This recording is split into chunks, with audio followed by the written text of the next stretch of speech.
Good morning. We're just getting the post set up here. Blah, blah, blah, blah, blah. If you've been joining me before, yeah, know the drill. Let's close the chat window here, maybe. Hey, I did it. We are actually sewing today. My God. 46 days to Knit City Calgary. We're going on vacation, so what I am going to do is I'm prepping as many grime guards as I can right now until basically we run out of labels, and I'm going to take those and pull elastics while we're on vacation, so yay. Okay, 1 second. We need to do... I need to go into this. This is what we're doing. Also, by the way, thank you. We are over 900 subscribers now. If you're just joining, that is a huge number for us all. So I greatly appreciate that. We're 99 people away from me being able to monetize the channel. And yes, I am intending to monetize the channel. I would apologize for that, but I want to keep this as a secondary stream of income. Yeah, so that's where we're at with that, is that it will be as soon as I'm able to do it. So please, if you haven't yet, subscribe. We have a lot of sweary live streams and chaos. Although actually, I was really good and I did put away the majority of my fabric. Please ignore what's right behind me. This is actually clothing. This isn't even sewing related. And that is D-rings, which or not D-rings, that's snap hooks, which the D-rings should technically go in with. Oh good lord, it's already too heavy probably. Anyway. And then this is a chalk pen that keeps getting knocked over by the cat because he's being a dork. I just realized that this is a cake cozy that hasn't been finished. Okay, that's a cake cozy, as is that, which is nearly finished. Okay, cool. I do have a couple bags that need some repairs because they're custom orders that do need to go out. So we'll work on that in a few minutes. We're going to finish up the grime guards that I have set aside here, and then we'll go in and we'll do the customs.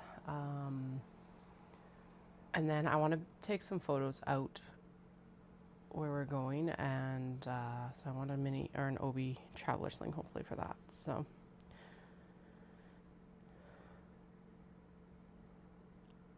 what is it, 46 days to Knit City?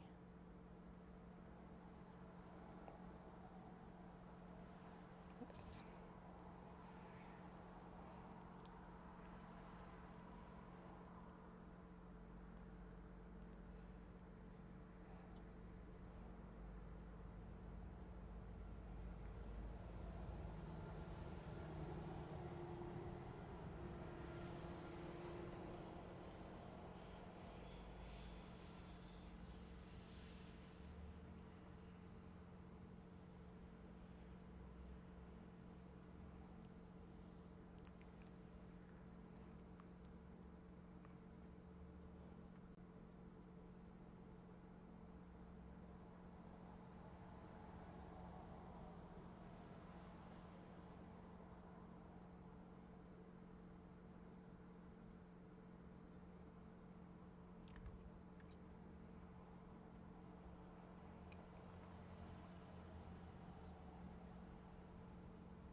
Nothing urgent. Let's get myself into the stream. Make sure everything's broadcasting correctly.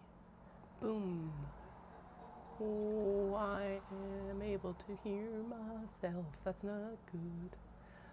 Okay. Shrink that down. Scroll this down. Good. Alrighty. Off we go.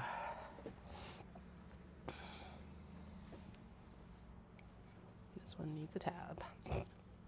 Yay.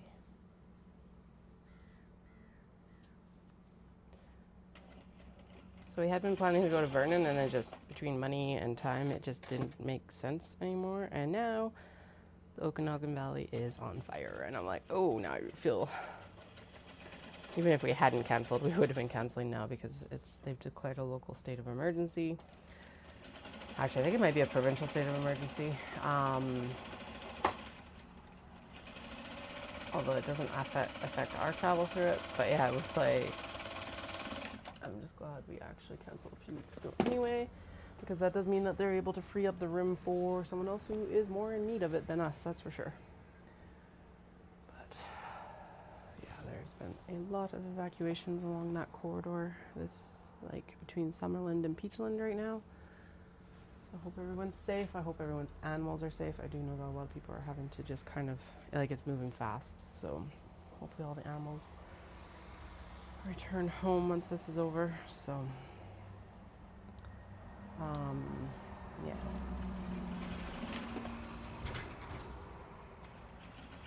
but it's wild because we had such a, so in Cochrane at least, we had such a wet June, and then it's like now we had one crazy storm 2 days ago, and we haven't had any other rain for like since the end of June basically. So it's just like, and I don't think the Okanagan was very much better.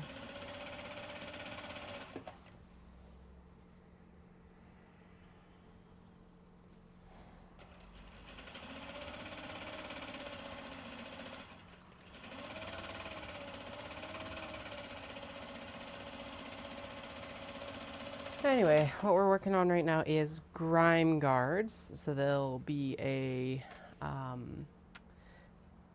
they're for embroidery hoops and Q-snap frames. I make two sizes. I make a size that'll go around an 8 to 9 inch hoop.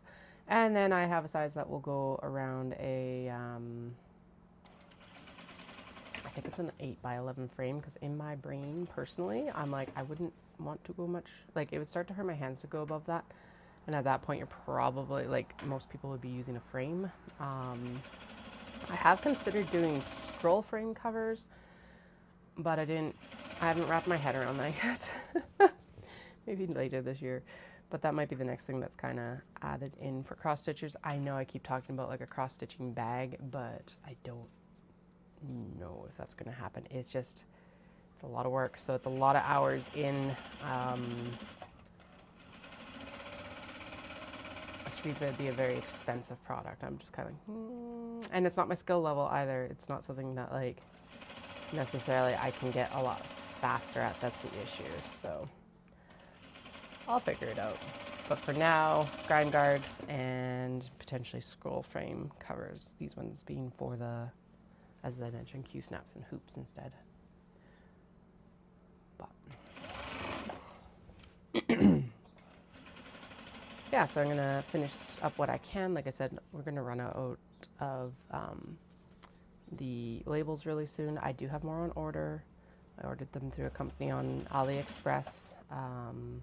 They're actually on their way. They should be here maybe tomorrow. And then we'll end up being able to use those for the rest of these, hopefully. And I'll be able to also add them into the small box bags because now we're out. Yes, I still do have cotton linen blend ones. I've simplified the ones that I just ordered. I didn't put any like fiber content on them, so we can just use them for whatever we want to put them in. It does have a wash. It still has the wash information on it, so it's not for like OB bags or anything like that, but they're still going to continue getting the leather tabs. Although I do need to get in touch with my brother-in-law and find out if he's got more ready or not, or if he needs more leather, because we have a horde of bags coming up here. I counted 250-ish. Kato, waiting to be sewn. That's at least so the exterior Japanese fabric is cut. We need to cut the interiors and the pockets. The pockets are a little bit daunting since we're using the upcycled sheets, but I think we might have enough fabric, wildly enough. Something like 546 pockets or something like that. Like, right. I'm going to need to clear out a bin to hold everything, I think. And I did get all the, I was good. I put my fabrics away from the cutting, mostly because it was chaotic and I was like, oh my God, I need access lines. Is the studio in visiting condition? Hell the fuck no, it is not. But at least I'm not concerned about me or the kids, so. As much. I did figure out, okay, so we have had some good news, speaking of the children. I figured out what we're doing for our curriculums, which is good for homeschooling. There's this, it's gonna add up fast, but again, it's like the amount of time that I would have to take to make all of these programs, and then it's also, we get reimbursed at the end of the year. That was the one big benefit with Alberta and their homeschooling programs. Still nowhere near as much as it would cost them to go to public school, so it's like, but I will get reimbursed for the programming, which is good. What was it? It was all about reading, all about spelling, both of which are apparently phonics-based learning systems, kind of gamified, so that'll be fun. And the other benefit to this is a lot of this stuff I can reuse for youngest coming in next year as well, so hopefully. And just like buy like workbooks or whatever ends up needing to be rebought. Anyway, so it's all about spelling, all about reading, both phonics based. Singapore math dimensions, I think. It's a Singaporean standard math. And looking at the interior of it, it's like exactly what I want to be teaching the kiddos. And then Singapore My Pals here for science. And then we'll add in like some art and stuff like that, but that'll be a little bit more casual this year. Probably more on the craft side. The science is not like a lot of experimentally based stuff. It's like my body and the 5 senses and like very much stuff that's like within our environment, which is cool. I'm gonna have to just tidy up that space a little bit more before we really kick off. I want to clean the desk that we're going to use, or that eldest is going to use, because it needs like a wipe down and stuff like that. They've been drawing and coloring on it for the last few years, and it's just at the point where it's like, okay, clean it up so it's ready to go. But yeah, all this stuff actually comes from I'm pretty sure these folks were around when I was being homeschooled, but it all comes from like a warehouse in Calgary, which is really fun. And it is all secular. I think I mentioned this the other day. I've always talked about being secular. I don't want to have it specific, like skewed to a specific religious bias. Obviously, there are still going to be biases within it, but we don't need to be learning math by figuring out how many cubits Noah's Ark is, sort of thing. Anyway, but, and then it also, that cascades into the science and everything like that. But I found out that there's actually apparently, so there's secular, there's like religious ideologies, which depending on your flavor, of course, of religion. And then there is a neutral, which I didn't think about actually about the teaching of evolution, which is like obviously going to be far more important as we get more into this. But the neutral teaches neither. And I'm like, how could it be, what? Like, okay. So like really, when you look at the bent of it in the religious space, creation makes sense. Right? And then obviously I don't subscribe to that, so we're going evolution based. And then I know there's quite a few that are like, life was created and then it evolved. All right, cool. It's like a mashup of the two ideologies. But yeah, then it's like neutral, and I'm like, what is neutral? Anyway, I was like, oh, so I was like, okay, so going with secular is definitely what we want to say, because we will teach evolution. And yeah, I was like, holy shit. No, it's not more cost effective, and part of what I'm thinking with that portion of it, Dal suggested the same thing, is everything's just switched over in all about reading and all about about spelling to a new edition. So like even getting it secondhand isn't super easy right now. There are a few, but it's like really scattered. It's like Kenmore, Okotoks, which was like the same distance and way more boring of a drive. I'd have to basically drive through Calgary. And it doesn't end up saving me that much money either. So I'm like, I just want to go new, especially since we're teaching 2 kids from it. Why I won't get 2 workbooks this year, though, is because I want to make sure that we do actually like the programming. I'm making my judgment calls based on very small sample sizes.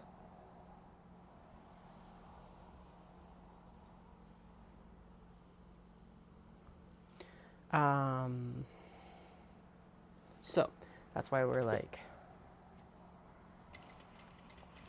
that's why I'm thinking we'll wait on actually purchasing more workbooks. But next year it'll be like $40 to add the workbooks for, like, I think that's the science one. I think it's like $30 for a new science activity book, and like, yeah, it'll be, it's the things that end up costing the most are typically the teacher's manuals. So if I'm buying that this year, it'll just make it more accessible next year. And then we'll buy the next round of whatever we're going to use for the eldest each year. And then hopefully that continues to cascade down to the youngest. And if it doesn't, well, sucks to be us in some ways, but we'll figure out a curriculum that then works for them. Did I say that I actually ended up figuring out how to do? I did. I think work now includes phone calls, right? I'm like, yeah, okay, the phone is included. Good. Because I'm like, there's just too many notifications coming through now. Murmur.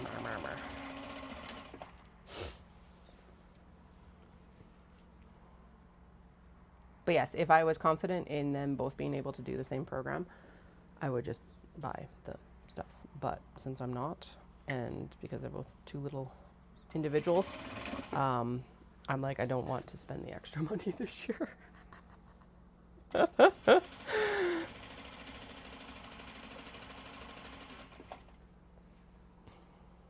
At least before we know. So like maybe in January when I'm like, hell yeah, this will work for them. We'll do it or something like that. Because realistically, I could homeschool kindergarten as well. We're not doing that because there is a lot of science behind this early childhood education indicating that like it's some of the most important education we get as children. And I do see the benefits for both of them. The therapies involved with like, the youngest just went for their speech therapy assessment last week, 2 weeks ago, week and a half ago. And like the improvements in their speech and like distraction level and everything like that have just been night and day sort of thing. So, and we do actually have a call for the youngest with the, I can't remember her actual title, but anyway, we're on the wait list and getting a call through for the ADHD assessment as well. So we finally got that lined up. Well, we're taking the steps to get it lined up, I guess might be the better description. That's gonna be too thin for elastic otherwise. Woo. So yeah, everything's just kind of falling into place right now, which is nice. Excited to get these grime guards done. I am going to, so these right now have a like very simple little fold over tabby, but I do need to do I have to decide if I want the Cricut to cut the holes or if I want to cut the holes. I feel like we should just hole punch the holes in it, and then they'd be able to hang off of the rack that I have. Spinny rack, because everyone likes a spinny rack. I also need to do the same for scrunchies. They need their own little version of it, so, which I think the grime guards might work. I might just have to like cut 2 sets and have 1 written grime guards and 1 written scrunchies. So we'll experiment with that when we're home a bit more. We being the royal we in this situation.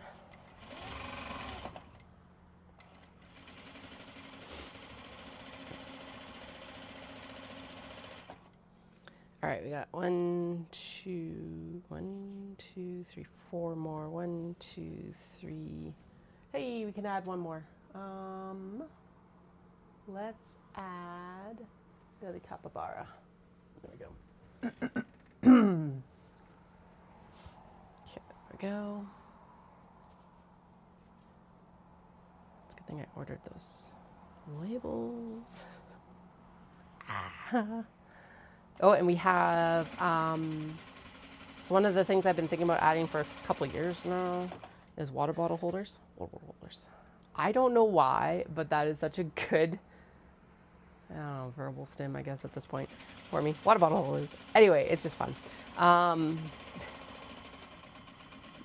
What was I gonna say? Holy shit. But apparently the euphoria of saying that has just completely obliterated what I was gonna say about them. Yeah, but okay. I think it was that most of the patterns that I've been seeing were super complicated. And then Coco and Co, who's Muriel, she lives in Ontario somewhere. I don't know where, but she's on Instagram. That's how I stumbled across her. She does a lot of sewing for sale as well. And she actually posted a free pattern for it the other day. So if you've got the sewing skills, I totally recommend it. If you're looking for a super cute water bottle holder, it's like a crossbody sling, and it actually works for kids through adults. That was the main thing. I was like, I didn't know if I was going to have to modify it for the kids, but no, because of the adjustable crossbody strap, they're able to use it right away. So we're going to test them out on vacation a little bit more. I have a bunch, like I'm fully committed. I'm in. We're doing what we're going to do. Which mostly means that we're going to just sew a bunch, and then the next batch will be tweaked. 'Cause why not? This is how we go. Oh, okay, one moment. There is a call coming in here.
Okay, there we go. Cat care arranged. That's actually what I had to talk to her about. And I was like out this morning. I was like, I need to go out to call my mother-in-law. But then I was like, but she's on her walk right now. That's not a complaint. That's just, it was just a like, oh, can't call her while she's on her walk. Anyway, yes, water bottle holders I thought was a really good idea. That's not a bad idea, that's for sure.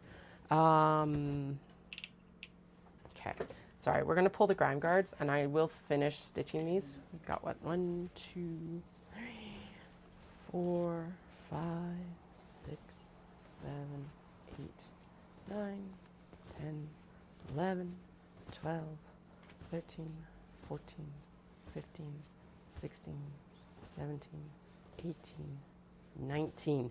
19 dark ones. I actually have quite a few more white ones right now. So I think there's like closer to 40 of the white ones. And that's a pretty even split between, with the white ones, it is an even split between the large and the small, or medium and whatever the fuck I called them. I don't even remember anymore. Not as even split here. I mostly just went with vibes. This feels good. Okay, let me just double check this and make sure this is one of the custom orders that we got to wrap up for. Super cute. It's a little Shima Enegawa brown denim. And then she requested a purple interior. This is a surprise one. Kato. Because they couldn't decide on fabrics. So they're like, can you do me, it's some friends that we're going to go see. She's like, can you do me a like a surprise bag? And I'm like, 100%. She's like, this is the budget. I'm like, I can do that. And I can do this one. It's super adorable. So cute. Anyway, this one, there will be more coming up for Knit City as well. Blah, blah, blah, blah. But we're going to finish those and then we'll go back to the grime guards and get them done. Mostly because then this is like off my plate and out of my mental space. I was waiting to do the dark thread. I don't know why I went straight to grime guards, but here we are. We're good. It's like, it's all good, but I don't know either. I did also sew, I cut and sewed a bunch of the Polypro webbing straps, so they have been restocked on the website as well. If you have a Kato and you're looking for a crossbody strap, it is polypropylene, which is a plastic-based webbing strap. It is highly durable though. And honestly, I find it pretty comfortable. Like, it's not like, it's smooth enough that it's not scratchy and stuff like that. It's also what will be used on the water bottle holders as well, along with plastic hardware, which is actually very durable too. Yeah, so that's what I'm kind of at with that. That's why those were out. I like just put away the slider and the snap hook I was going to use for this. Goddamn. Okay, that's why it triggered me to talk about the straps, though, because I was like, oh, we need to sew the strap on this too. So that's what we're gonna do next.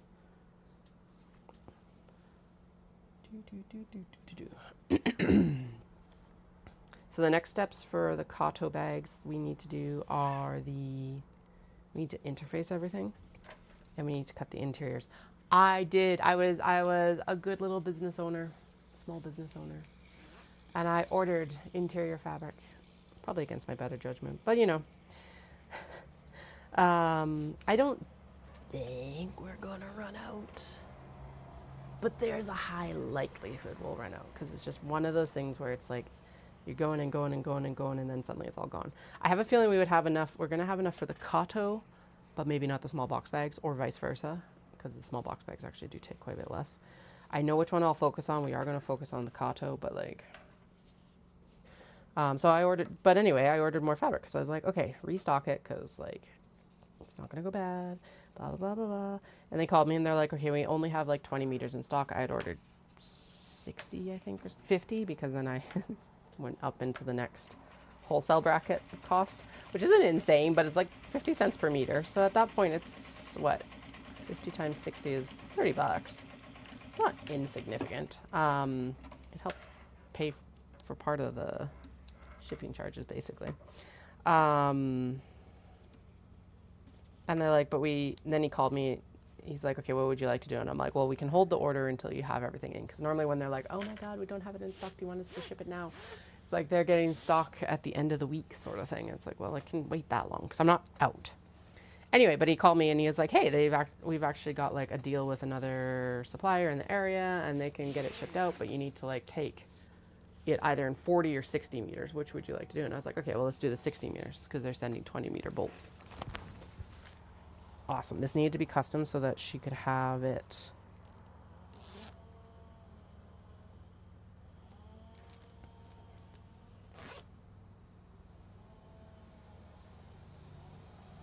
I think I put that on the wrong way still. I think she wanted it on the right shoulder. I better double check this. I was supposed to double check it before I sewed the strap. Anyway. But yeah, what they ended up sending me, sorry, back on track, is they sent me freaking flannel. So it is not the correct freaking width, first off, on one of the bolts. One of the bolts is 108, which is fine. That's what I usually work with. I have a bad left, so it would be more comfortable if it sits on my right. Okay, so if it sits on the right there, and I think my thought process was it opens like this and it's easier to access. And then she can like zip it down, but that doesn't make sense anymore. I should have just left the zipper the way it was. I did swap the direction of the back pocket though, so that it was like on top. Okay. Can you actually wear it the other direction? No, you cannot. Definitely not. Okay, it is the right shoulder, but I'm wondering if I should pick it out and redo the zip then. Shit, that's a lot of work. Why did I think I needed to switch the zip direction? It made sense when I was sewing it, but it doesn't make sense now that I look at it. Okay, so if you put it on the right-hand side, yeah, like it means that it opens away from you. It is easier to access though. Like it opens up more for the hand. But it's also harder to close. Ah, fuck me. Okay, we'll open it back up. Okay, but the strap is sewn. Is it going to, how much of a pain in the ass is it going to be to, I don't think so, because then if we just open it up along the zippers, I should be able to just put the zip pull back on and then just stitch over the zippers again.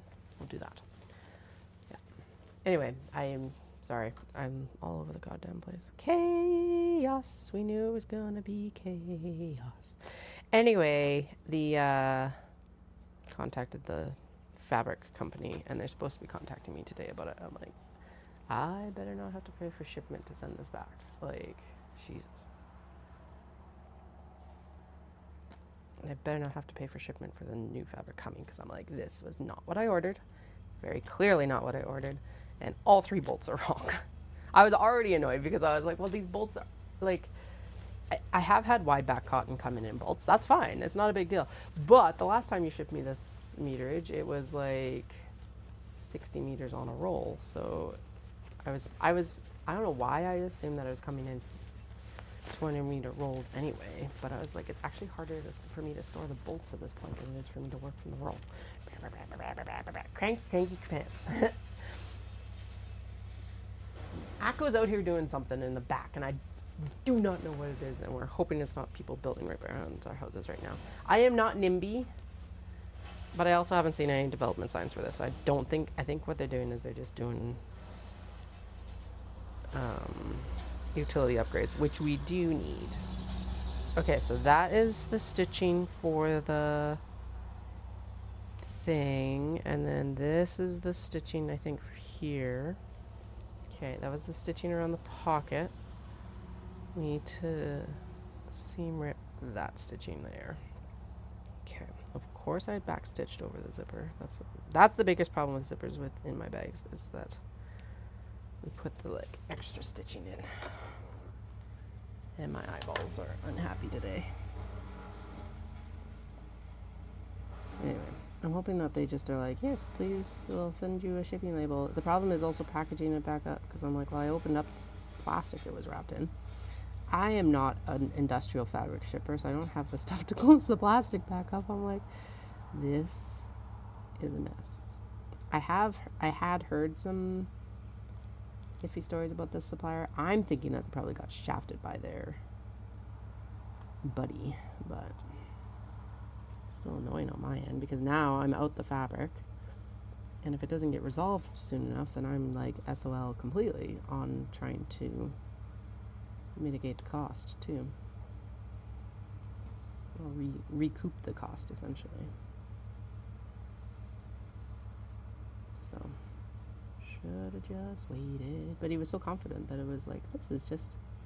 And like, here's the thing. I have literally bought this exact same fabric from the previous supplier in Winnipeg. So I know that it gets sent in bolts. They, I think, worked in bolts of 15 meters, but it's like, okay, that made sense. But like, why did I not, why did I receive flannel? That's what I'm most baffled about. And why did I receive a bolt that was like less than half the width ordered? This is why it tells me that like they got shafted by the supplier.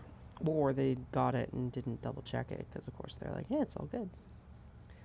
And why wouldn't you trust that? But, yeah, anyway. Okay, come on, stitching. We're almost there. There we go. I think we're... there we go. I think we can get it. Almost. What is that stitching that's holding it right now? Okay, flip it to the other side. Okay, so that stitching is the tack down across the back because it's not showing up. There is a lot of messy double stitching up here though that should have pulled out when I pulled the other stuff, but apparently not.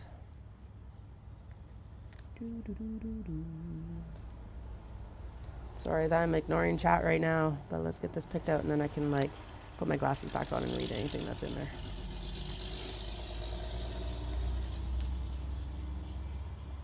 Okay, so if I do a custom order where they request that they want the bag right-handed instead of left-hand side for the strap, remember that I don't need to change the direction of the front zipper.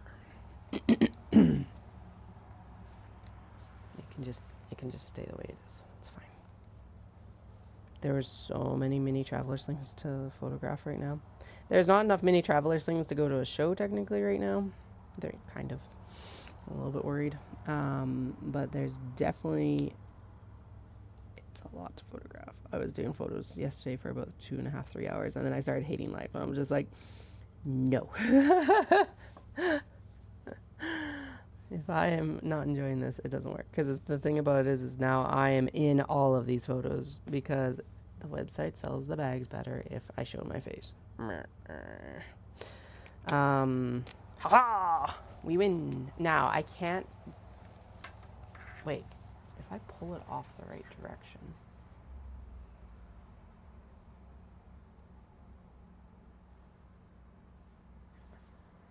Oh, fuck me. I didn't need to actually pick... I only need to pick this side out. God damn it, Katie. Because I can just... It's going to pull off this side. And then we'll shove it on this side. Fuck. Fine.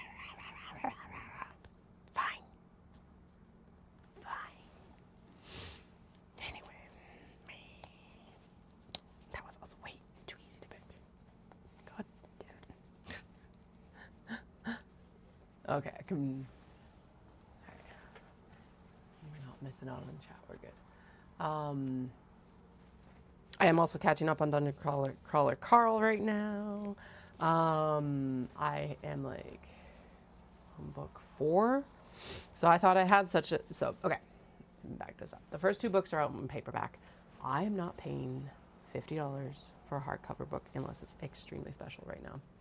Like, I have all the hardcovers of Empire the Vampire. I still haven't finished the 3rd one. And part of that was because I actually ended up with one for a Christmas gift last year. Yay, thank you, mother-in-law. So like a little bit different situation too. But Dungeon Crawler Carl, there's also 8 books, and I haven't been buying them as they've come out. So that's a massive investment right now. But the paperbacks are coming out. So I'm like, okay, we'll do like paperbacks. And the library has the digital copy. So like they have both the hard copy and the digital copy. Like, so even though it's a Kindle book, I should be able to read it on my Kobo, like my e-reader, because it's like, it's a digital copy. No. I figured out that how that system works is apparently it's basically, it feels like the library is granting you a temporary license to books that are currently in the Kobo catalog. And since DCC, or Dungeon Crawler Carl, is exclusive to Kindle, I'm reading it on my phone. I don't want to wait for the hard copies to come in off my holds list, because like I'm really far down on the holds list at my library. And B, I'm just like, whatever, it's fine. It'll be fine. It's too good to not continue. I did cheat and do the audiobook for 3, but I didn't. Okay, the narrator is amazing. Everyone raves about the narrator, and yes, I agree, the narrator is really good. But I personally, even as an audiobook lover, found that I ended up having my brain wander a lot, and it just didn't work for me. So I'm gonna stay away from the audiobooks, but it was a good like stopgap because I had I had a credit with Audible as it was, and they're Audible exclusive. Blah blah blah blah blah. So anyway, on book 4, really enjoying it. Would suggest that you have a passing knowledge of at least some RPG tropes, whether that's Dungeons and Dragons, video games, etc. You can read it even if you don't, but the general consensus, I think, is that you will enjoy it more if you have at least a knowledge of like the tropes of that stuff. So like, and I'm not like full in on everything, and I still get the majority of stuff.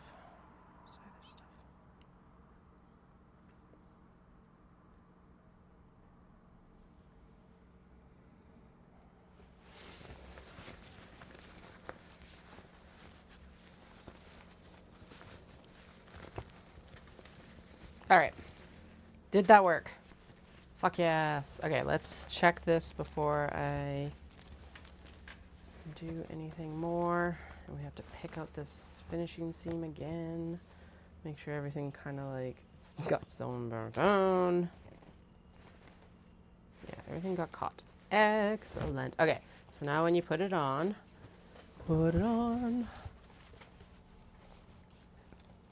yeah, that's better. Okay, don't do that again, Katie. So switch the welt. So for a right shoulder bag, switch the welt pocket like I did here, but don't switch the front zip. Okay, lesson learned. I thought I was being clever. Sometimes not clever enough. Too clever for the bag's good.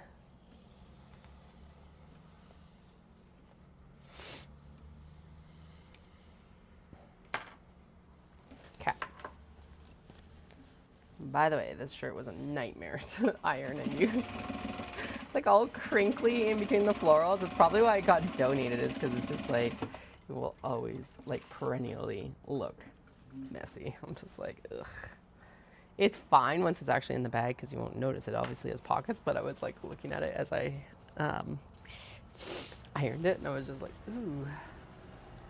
This is because so the sparkly pieces on top are all like stitched on top. So I think what it does is it just basically means that there is no provided flat surface for everything to kind of conform to.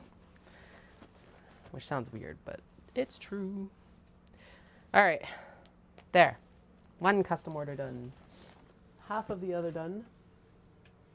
And then we need to do, actually, let's open this up while I'm thinking about it. This one was a misstock order. Thankfully, I still had the fabric. But when I sewed it, I fucked up the handles. So I need to go in and open up the handles on the one and pull it through by about, it looks like about 2 inches. The annoying part about that is going to be the fact that I have to pick out the top stitching. Actually, let's start by picking out the top stitching, and then we can pick out the zipper stitching. And again, it should just be an easy bloop, bloop. Yes, that's the sound that this will make, obviously.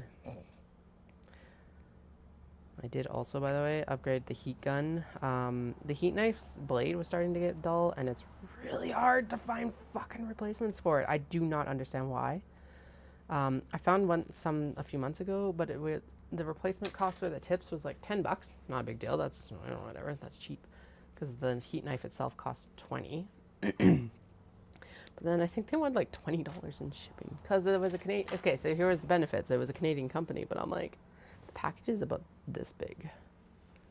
And I'm just like, I know that you have to standardize your shipping, but my God, ugh. Anyway, so I went and I bought a new heat gun because I was like, I've been eyeing up this heat gun for a few years anyway. This was one of the first choices that I would have, it was the choice I should have made when I bought the heat knife, but I cheaped out because I was like, oh, it can't be that good. It's really nice. And I got replacement tips with it because I was like, okay, well, we learned our lesson. What's really nice about it is it's not actually a knife now. It's not sharp. It's actually a boat rope cutter. So it's not sharp, which means that like it's already hot. So I worry about that. And then I also then worry about the freaking like knife cutting me, especially while it's hot. But that's not the best part. The best part is the fact that it actually has a trigger. So the only time it's actually on, it's not like a dial, it's not a switch or anything like that. The only time this heat gun is on is when you press the trigger. And so it's just like, oh, that is so much nicer than doing a like, just constantly having it on and being worried that I'm going to like burn myself or burn a cat or burn the kids or something like that. So anyway, good investment. And if you're like, but you're not doing tote bags and stuff anymore, Kato. I'm going to actually mark a 6-inch, I think, yeah, because that's the amount that we use for the Kato D-ring tabs. I'm going to mark a 6-inch thing on the cutting table, not the cutting table, on the thing that we use, because I still have to use it, cutting board. And then we can just like use it wherever we want on the cutting table. Which, by the way, the cutting mat is still turned over because I have been too lazy to turn it back the other way. Because as much as I'm like, yay, I've put away my fabric, I haven't put everything away. A lot of the cuts for the water bottle holders are going to become, the back cuts for them are going to become eyeglass cases. So I'm going to go in and prep and do a bunch of fish here soon-ish. I was actually thinking about that this weekend. I'm like, I should just sit down and draw all the fish. And like cut them all out once because why not? Okay. So, all right, that is loose. So what we're going to do now is we're going to flip it back the other way. Because here's the thing is that at this point, the seam allowances don't matter because we're going to just match it up. Okay. I don't know why this is such a there's such a discrepancy. They maybe were cut like in conjunction, but not at the same time. I don't know. I don't remember how we actually solved this for the other ones. I didn't have this issue with the revamped tote bags, which by the way are photographed. The extra stock that I have of them after Stampede is going to be going in here soon. Okay, we're going to match them like this. Ooh, that would... Holy shit, that's a lot of extra. Okay. All right. Oh, yeah.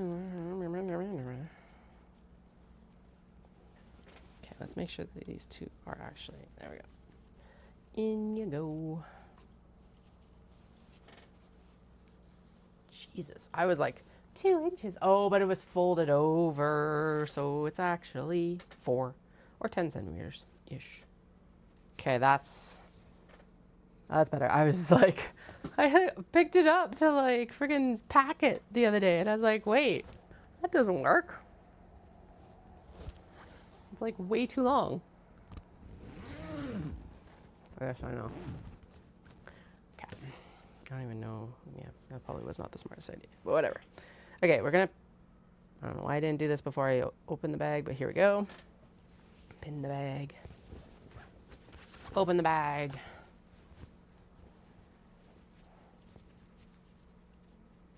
Shit. Don't catch the lining. Fuck. Okay. Separate the 2 layers. Which means that I should probably put my hand up here, even though it'll make me blind to the pin. There we go. Did we do it? Did we do it? Did we do it? Hell yeah, there it is. Yeah, there we go. Okay. Fuck. Okay, and then let's just make sure. If it's a little bit of discrepancy, I'm not worried. But yeah, like 4 inches is way too much. Nope, that feels right. Yay! Thank God I know how I construct my bags. Jesus, that's long. Yeah, okay, so we'll also trim that and actually singe it back down again, because that is quite a bit of extra strap there. Okay. Okay, let's actually turn you all the way out then, because you're being dimpled out by all the rest of this. There, we still want you like.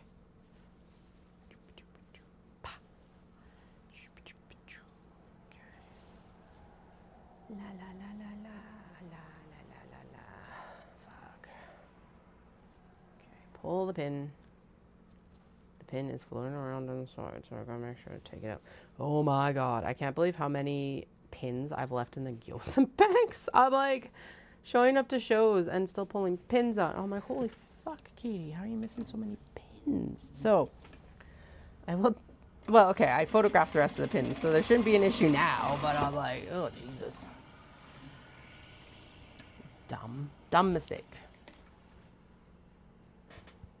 Okay. That should be okay, as long as I don't think it caught too much of the butterfly fabric. We should singe that. Even if we have to trim it down, we'll end up just using this length anyway. Or if we have to redo the strap, because it looks like it might have not quite gone in right, but we'll find out in a moment. Okay.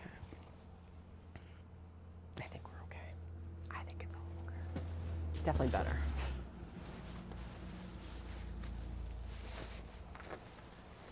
How out of practice are you, Katie? A lot out of practice.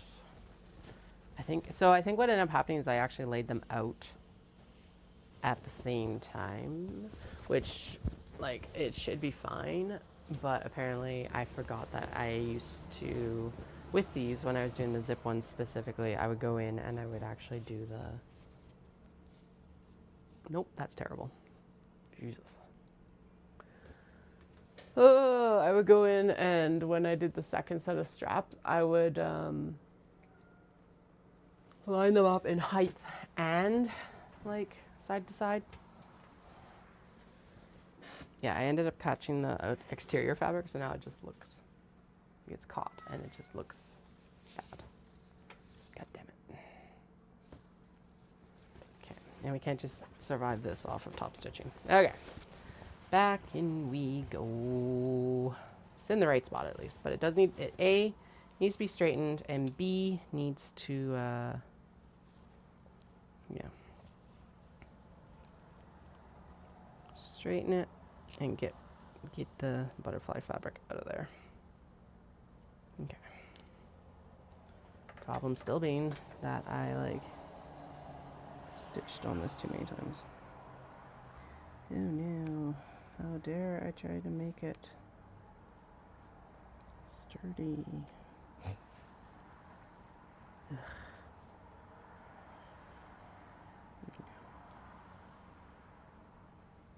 Okay, so that's this line of stitching. Ooh, I found a really good Japanese cucumber salad recipe last night because I was like, we have too many cucumbers. Normally I send them with the kids for lunches, but I forgot this week. Their lunches were full of other stuff, so I'm not worried about them not eating them. But I was like, if we're leaving town, we need to finish these up.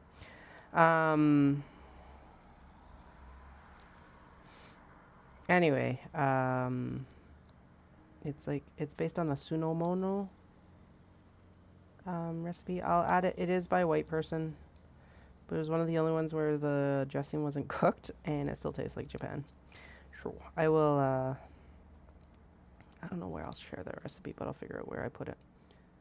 Maybe it's like, or I'll share it on the next.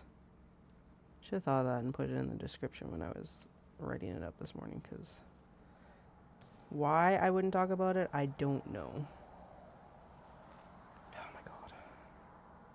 Okay. Also, it's like It's not stupid hot right now, but this hoodie is suffocating.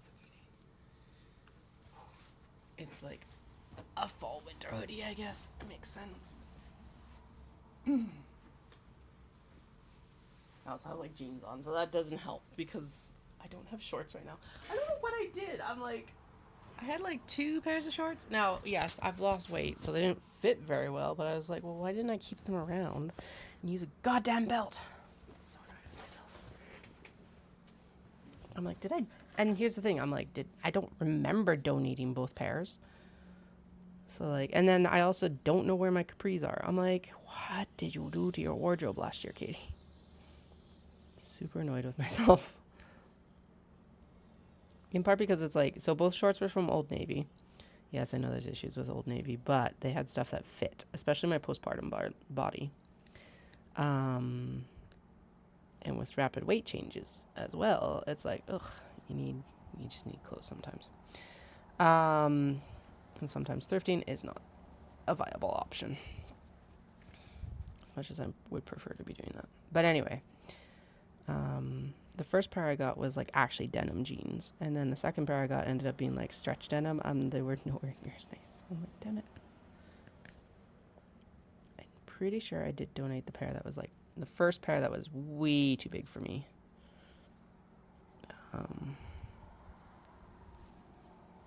But yeah, I'm like, where'd the other 2 go? And I know I have one more pair around here somewhere, but they were in the repair pile because the bottom cuffs of them like just disintegrated. So I was going to go in and do some visible mending of like doing I think it would be called a whip stitch. So go over the edge and like decorate the edge with a stitch by hand. So it was going to take a while. So that's why I was in the repair pile for a while. But I don't even know where that repair pile is right now. Okay, there we go. Hell yeah. Okay. 1, we need to do that. And then 2, we need to just, there we go, straighten out the strap. So that's actually entering the bag at the correct angle. Holy fuck. Okay. Now, make sure that the exterior fabric is out of the way. It's already 10 after 11. What the hell? I thought I got on in enough time. What have I been doing? Where's the time gone? I guess we did get like the rest of the seams on the Grime guards done, but come on. Okay. See why that issue happened, and now we will fix it. Okay. You need to be in straighter though. Like entering the bag straight. There we go. Or straighter at least. Yay! Okay.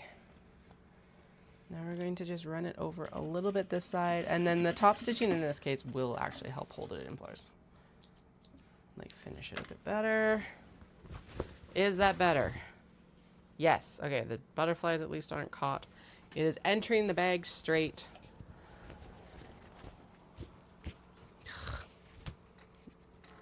The handles match length. Thank fuck. Okay, top stitch the damn thing. And then finish the bottom edge again. Okay, the turning seam.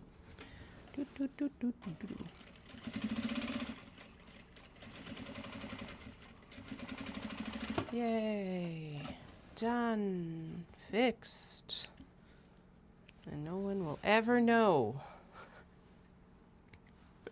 Which is the best part, unless you're watching this stream, in which case, shh, don't tell anyone else. Just us and the internet know. Oh God.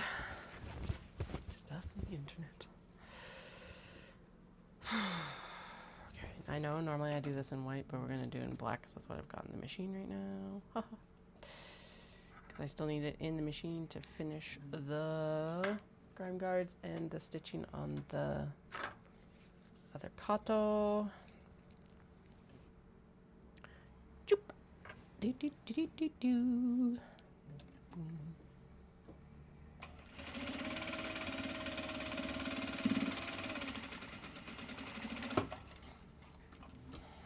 Would I say it's flawless? No. Is it well crafted? Yes. Actually, so that's part of what I'm doing with, we're not like rebranding, but I am redoing the front of the website and stuff like that, because this thought line was triggered by someone at Omatsuri being like, hey, like, these look like really vintage designs. And I realized, I'm like, they're not. We had this whole discussion. And I'm like, standing there, I'm like, no, it's not that they're vintage designs, but they are classic designs. And so now I'm going to lean into that. We've got classic bags. What was it? Classic bags made in Canada from premium Japanese fabrics and obi. So what I'm, in my head, what we're doing on the website is we're taking photos of stuff and like putting these taglines on it. Classic bags made in Canada. We're trying to lean into that right now. Because it's also true. It's not like it's a line. Made from premium Japanese fabrics and obi, which also true. And then the final one's going to be like, I think everyday bags elevated or something like that. I can't remember. I changed it on the Instagram profile. It made better. It made more sense there. Classic bags made in Canada, premium Japanese fabrics and upcycle obi, handpicked in Kyoto and Tokyo. That's another line. Everyday bags elevated by Japanese fabrics. I probably could be a little bit less verbose on the bottom portion there. I might be, but for now I'm happy with that description. I like the idea of them being classic bags. It encapsulates both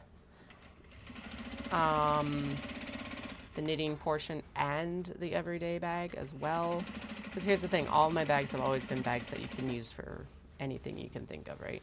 Running joke that I always tell people is it's like, as long as it, use it for whatever you can think of. If it's illegal, just don't tell me. I don't care otherwise. I just don't need to know.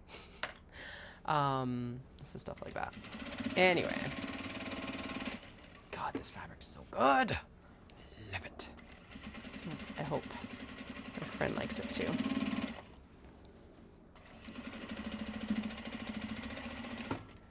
No, did we run out of thread? Oh, I thought that we ran out of thread there, but we are okay. Not a big deal.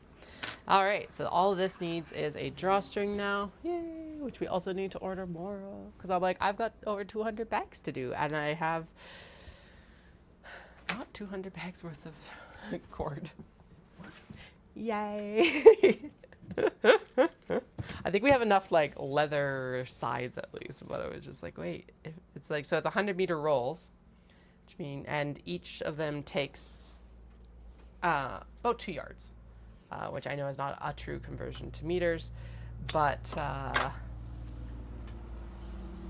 yeah, it was like, okay, so I've got another, I have a full roll of 50 or 100 meters. I've got a partial roll of 100 meters, so there's 100 bags. And then I have a partial roll of brown, which is another 50 bags. That's not 200 bags. Although, now that I say that out loud, I probably don't need to order, well, no, I'll probably just order the same amount I did last time. Because then there's just no issue with it. Okay, both that, oh yeah, the Kato and this mini need a label. So we need a label. It's like, where'd my mic go? But it's on my chest. We're good. Tiny panic attacks. Okay, so we can move on to the grime guards, right? Yes. Okay, grime guards, and then typically I wouldn't cut these apart while chain piecing, but these do not go through the machine very well if they're not trimmed apart. Just some things it's easier not to battle. So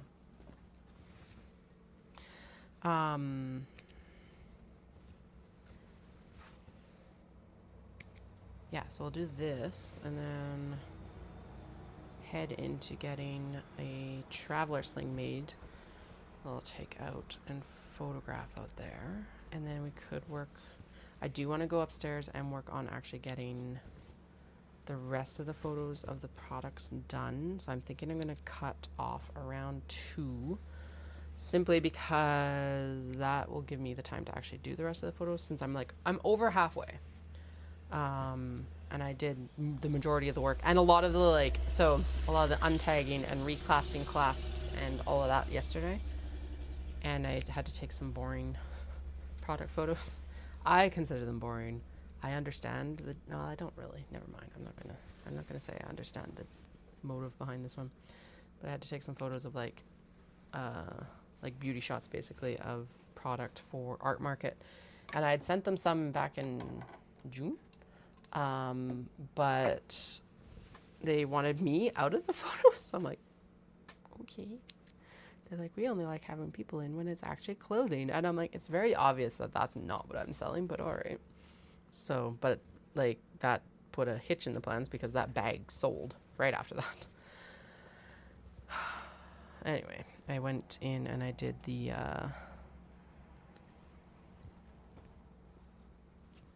just put them on Jane, one of the like white bust mannequins I have. So I was like, okay, that's what you want, that's what we'll do. It just takes me some time to do it because it's like they sell better when I'm in the photos. So that's typically what I'm focused on when I'm doing photos. La la la la la. Mutter, mutter, grumble. Anyway. Resolved. I photographed the Yohen Tenmoku. Like pottery inspired one. So will it stick around for art market? Probably not. Is it a good example of what they can expect to find in my booth? Yes, that's the difference. All right, actually, we're going to do these, and then I was like, we're going to sew, what did I say I was going to sew? Traveler slings. We will do the traveler sling. I was like, we should instead work on straps, because I still need to do the dark stitch straps, but that's okay. We'll see how we're sitting in a couple hours. Actually, we'll see how long it takes me to actually sew a traveler sling. I think it's important to get those product photos done though, because I can work on those while we're gone as well. Because it's like I never have quite enough to do in the downtime. I know I could take my knitting, but all my knitting projects are either boring or in a bad place. Like I'm so disrupted that I can't get in a flow on it. Editing photos or pulling elastics on grime guards, like it's a little bit more able to be disrupted. Probably still pack my knitting just because that's like, it's actually a sweater that I would love to finish before Knit City. Do I think I'll wear it there? Probably not. It's probably gonna be too warm, but it's like, it's that dramatic sleeved one I got the yarn for last year. I still haven't finished it. I'm almost on the hem of the body. And then it's definitely the daunting sleeves. Which are basically, I don't know why I didn't think of this before, so I ended up just knit myself this thing, but it's basically two shawls on sleeves. So I'm like, oh god. All right. I could do the less dramatic version, but what's the point?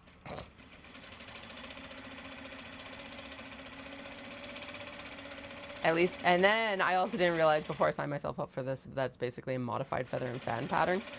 It is feather and fan, but it is knit a little bit different. So instead of doing the knit 2 togethers between the yarn overs, you do like knit 3 togethers on either side of the thing. So that is nice because I always, no matter how careful I am, always fuck up feather and fan. Like it never lines up correctly for me. So I'm like, this one is actually lining up correctly. Is it a lot of rows? No, it's about like 4 repeats, but that is enough to usually mess it up for me. So I'm very glad for that at least. But I think that's what the sleeves are as well. And I'm like, that is a lot more feather and fan than the 4 rows on the hem. So yay. Will it be worth, am I complaining now and will love it at the end? I hope so. And this is nothing against the pattern or anything like that. It's it's well enough written. All of this, but I'm just like, oh god. There are a couple other things I want to knit that I should do soon. I want to do the love note. I was very meh about it for a very long time, and then one, like Knit City Vancouver, I think 23 or 24. No, it would have been 22 or 23. One of those ones is out in Vancouver for sure. And it was like the descent of the love note. So many people in it. And it looks so good on everyone. So now I'm convinced that I need to knit myself one. It's a Tin Can Knits pattern. It is one of their pay patterns, but I'm like, I should knit that. I still haven't found the mohair though. I've got the body color. It's just really cute. It's called Wildflowers by Flock Fiber Studios, and I really like it. It's very like Rapunzel colors, purple background with like wildflower speckles sort of thing. But I haven't decided what I want to do for the mohair blend. So that, yeah, mohair. I'm gonna stick with it. So that's where I'm hung up on that one. I'll figure it out. It'll be fine eventually. I think I'm actually going to bring the black elastic for these guys. Normally I only pull white elastic, but the way that we finish these now is basically just a hem at the, like at the ends here. And so you don't see the elastic a lot, but you could see the elastic. So I think we'll pull black elastic through these guys. I ran out of thread somewhere back there. Oh God. Okay. Fuck. Where did I run out of thread? There. Okay, so there wasn't more. God damn. All right. That is all of thread. Excuse me. Throat's dry. We do have a little bit of smoke coming in from BC. Not an insane amount, but a bit. So that's probably part of it. I'm also not used to talking this much right now. Out of practice. Things are going to rapidly change in September, just as a heads up.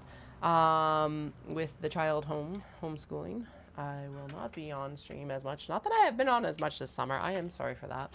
I have missed streaming most days, but it's also like I've hit the point where it's like a lot of the stuff we've been through already. And a lot of it is like I need to lock in and listen to an audiobook. That's more or less how it's going to go for the Kato. For the interfacing is I'm going to lock in with an audiobook. So I do apologize that you won't see a lot of that, but honest to God, that is probably the most boring part of those bags. So, okay. We're rolling on that stitching. So let's go. Hell yeah. Bobbin's winding.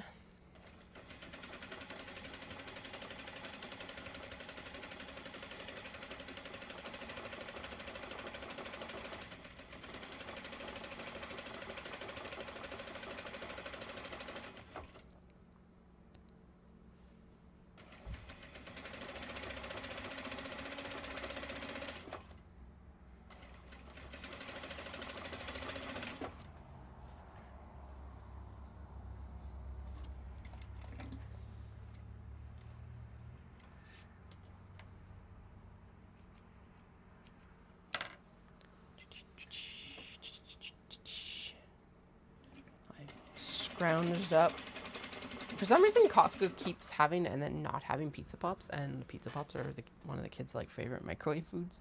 I don't blame them. They're very tasty. But we typically end up buying a box, eating all of them, and then Costco doesn't have them again for a while, and I'm like, what the hell? So, anyway,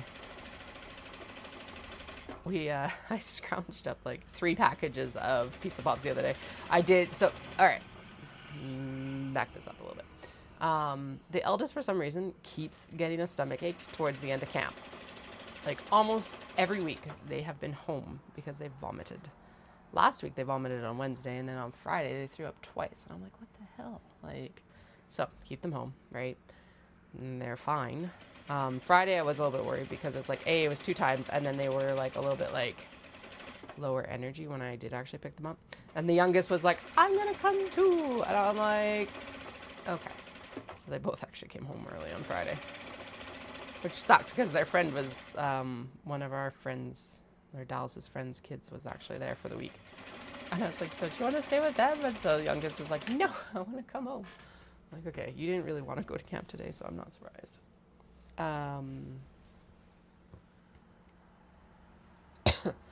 But yeah, I don't know what's up with that. So I'm hoping that they're okay today, because I'm like, it's always like right about 11:30 that they call, it seems like. But oh yeah, no, it's like right in a roll to get shit done too. I was like, yeah. It actually worked out better that the youngest came home at the same time in some ways, because then they just had chill TV daycare day. I'm like, damn it. Oh well, we're watching a lot of Magic School Bus this summer, so. And they're playing a lot of Minecraft. Which, okay, those are both pretty educational at least. I'm like, get it. At the same, like, it's like, I feel so guilty about it. But, like, I don't remember doing much else during summer either. We maybe ate a bit more ice cream. Right. And, like, my mom didn't even, like, she was the stay-at-home parent. I was going to say that she didn't work, but she was the stay-at-home parent. So it's like, we could have been doing more, I feel like, but we didn't. We did take their cars out for a drive yesterday. But our area is so hilly that it's just like a struggle. Dallas even like upgraded the battery in them recently. But I don't know. Just trying to defeat the mum guilt. They did sit up when they did do their iPads yesterday. They were sitting outside. So we did do that. We got lots of outside time yesterday. Although I didn't feel like it at the same time. I was like, oh man, we didn't spend any time outside yesterday. And I'm like, shut up. We spent like 3 hours outside yesterday doing shit. Were they on screens? Yes. Was I taking photos? Yes. But like, bah. My brain's been nasty recently. I'm just like, come on, shut the fuck up.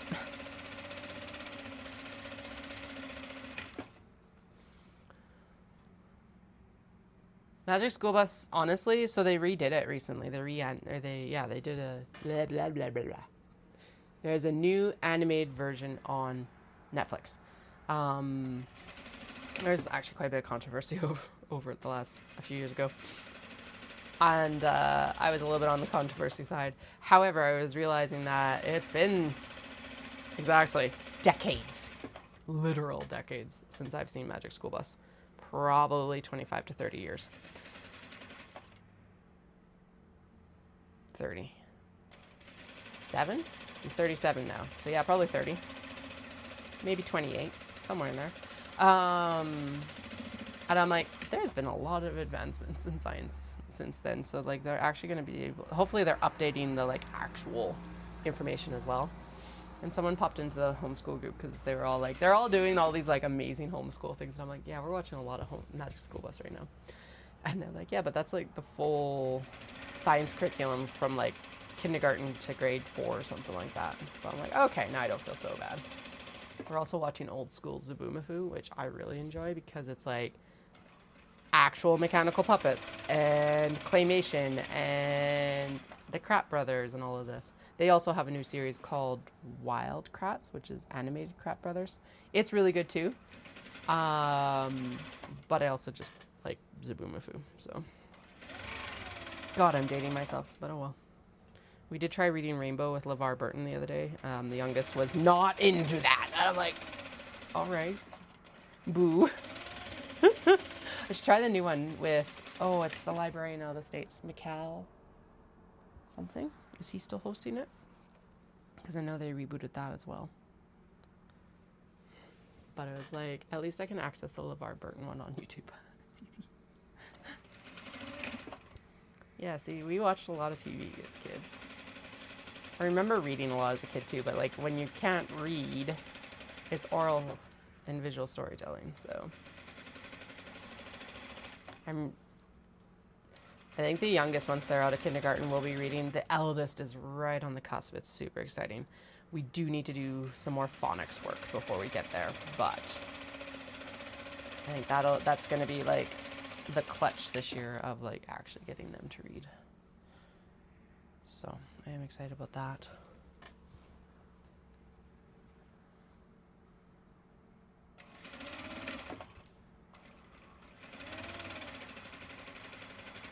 I also want to go in and pick out some of the crash course.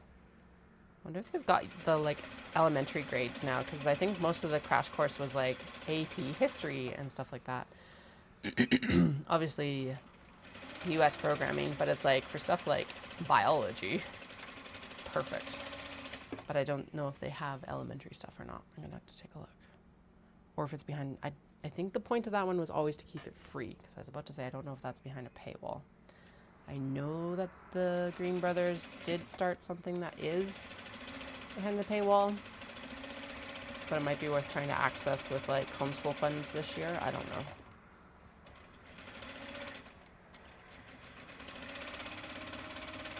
We've also been watching a lot of like cake decorating videos, so apparently we're going to bake a cake in a couple weeks. And they have grand plans and schemes. That's too short, or that's too small of a hem. To like be like, we want this. What was it? The youngest was like, I want towers on it, and I'm like, no. I did towers for the eldest's birthday. That was fine, but that was a birthday cake. And they were also made of Rice Krispies, which neither of them liked eating. I was like, yay. But yeah, they have grand plans for this, and I'm like, you are wildly overestimating my skill set here, guys. I'm sorry. But at least I found a buttercream recipe I like. It's like actually a cream cheese buttercream. Oh, so good. So I find a lot of buttercream recipes really, really sweet. But the nice thing about adding the cream cheese is it added a bit more moisture, I think.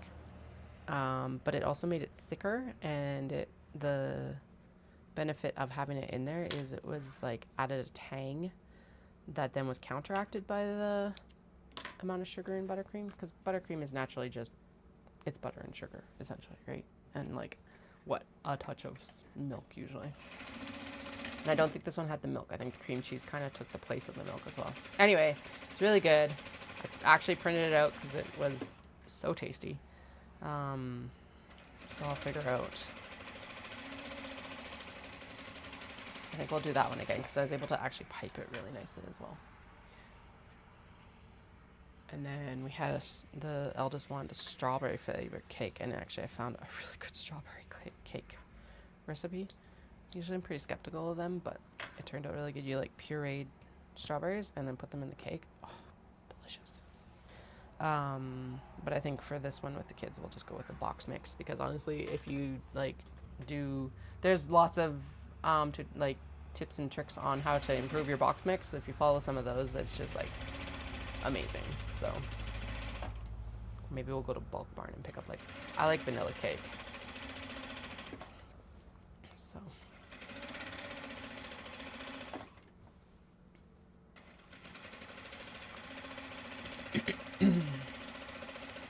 that's why I told Dallas with the eldest. I'm like, part of what we're gonna do with the eldest is like once a week we're gonna choose a recipe, and we'll start working on that as well, because that's science and math and a little bit of home ec. And then as they like start to get older, it's something that can branch into them being able to also like plan and execute themselves as well. So I know lots of people have their like 5 and 6-year-olds doing stuff already, but like all of our stuff is so high up, it's hard for them to reach. Could I make it more accessible? Yes. Do I feel like they need the skill right now? Some days. They're very good about getting their own snacks and stuff like that at this point, so I'm happy with that at least.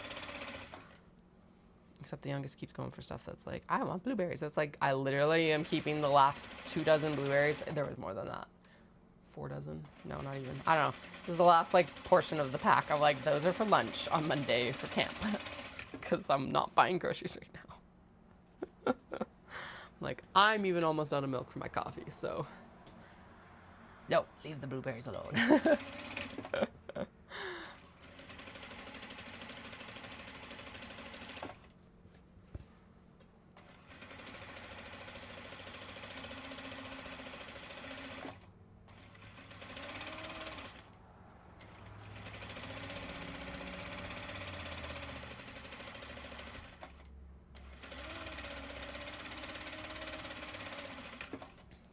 The next bobbin? I did, and we got 1, 2, 3. Why does this side feel like it went so much fucking faster? What the hell?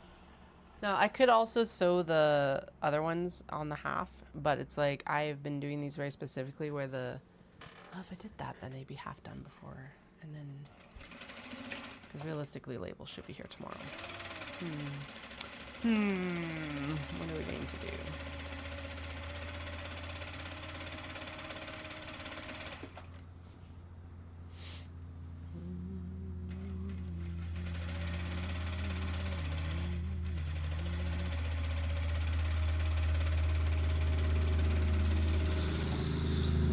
half. That would be smart for future Katie.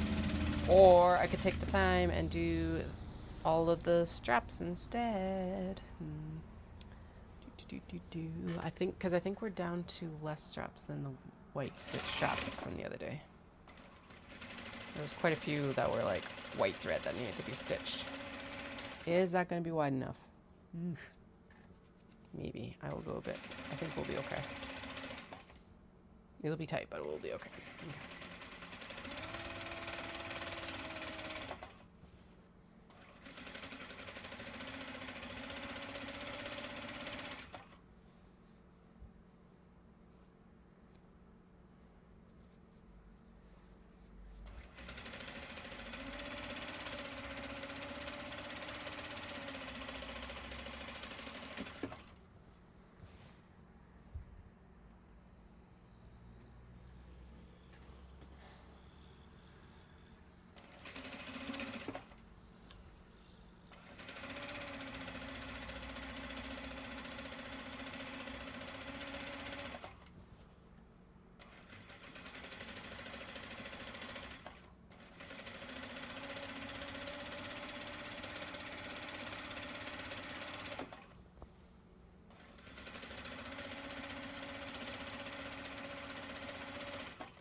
All right. It doesn't matter. We don't need to count now. There is all the Grime gods ready for elasticing.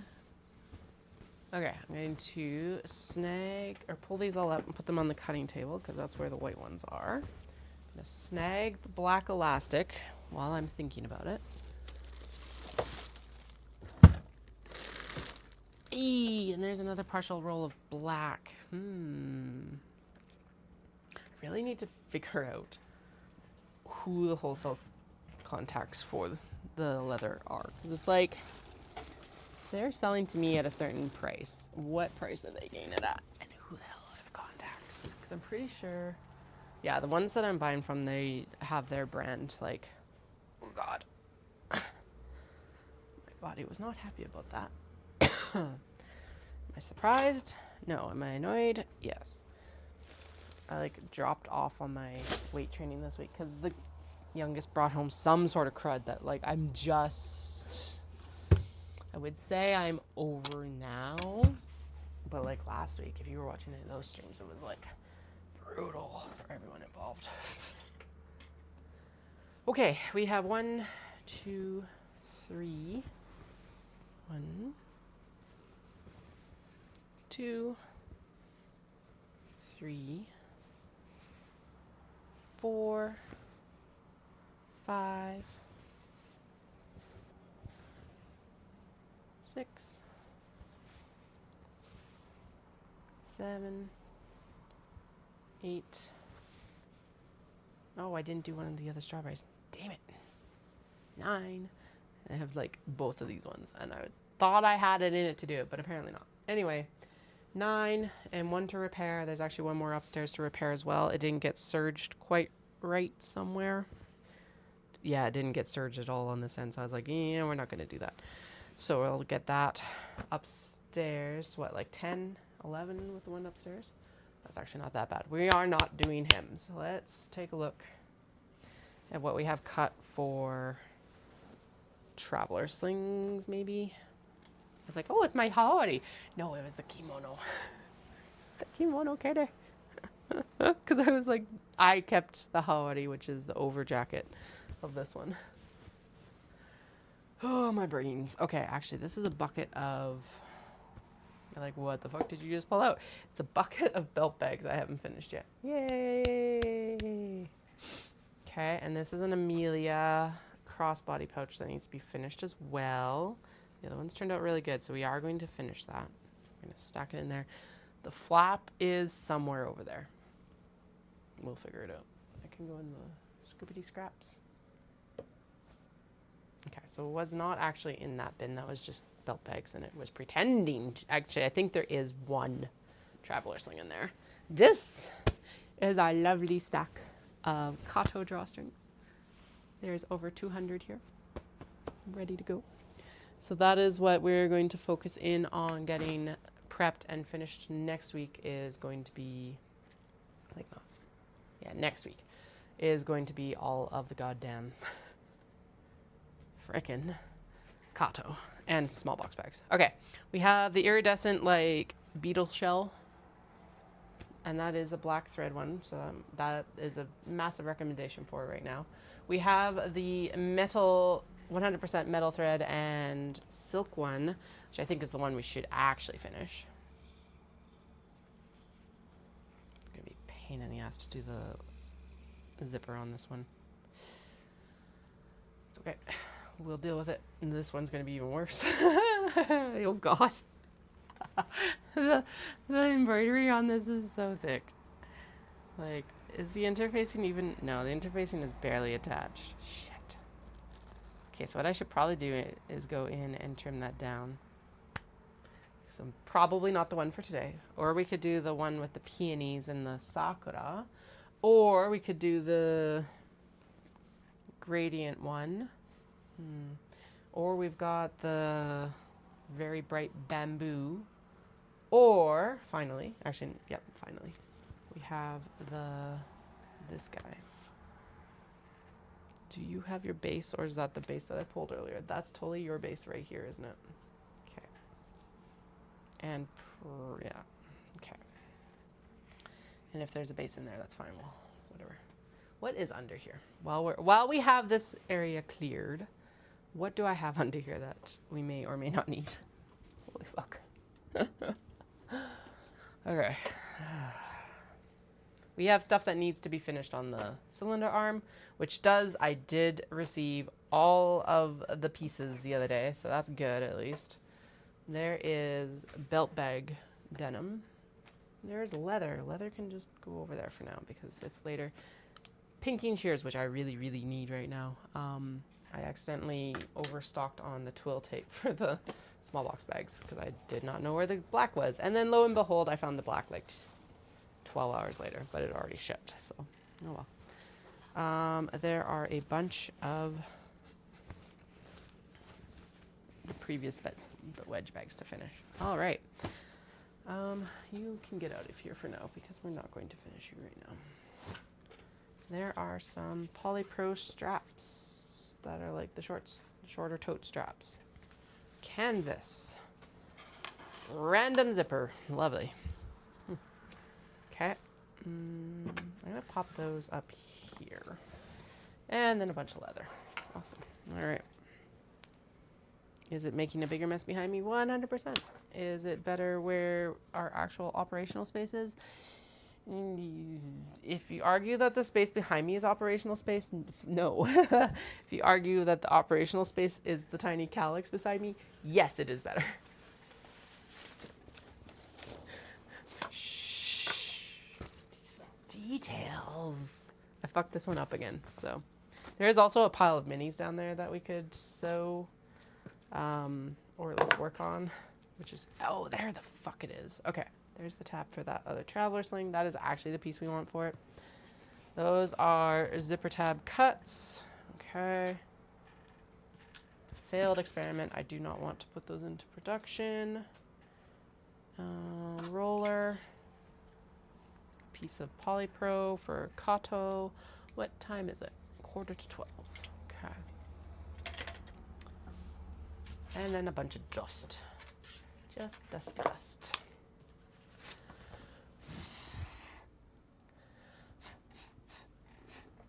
Did I just distribute it all over the cylinder arm side? Yes. Is that okay? It is what it is. Okay. This is a belt bag box. I'm pretty sure most of the belt bags where they're getting held up is we need to get,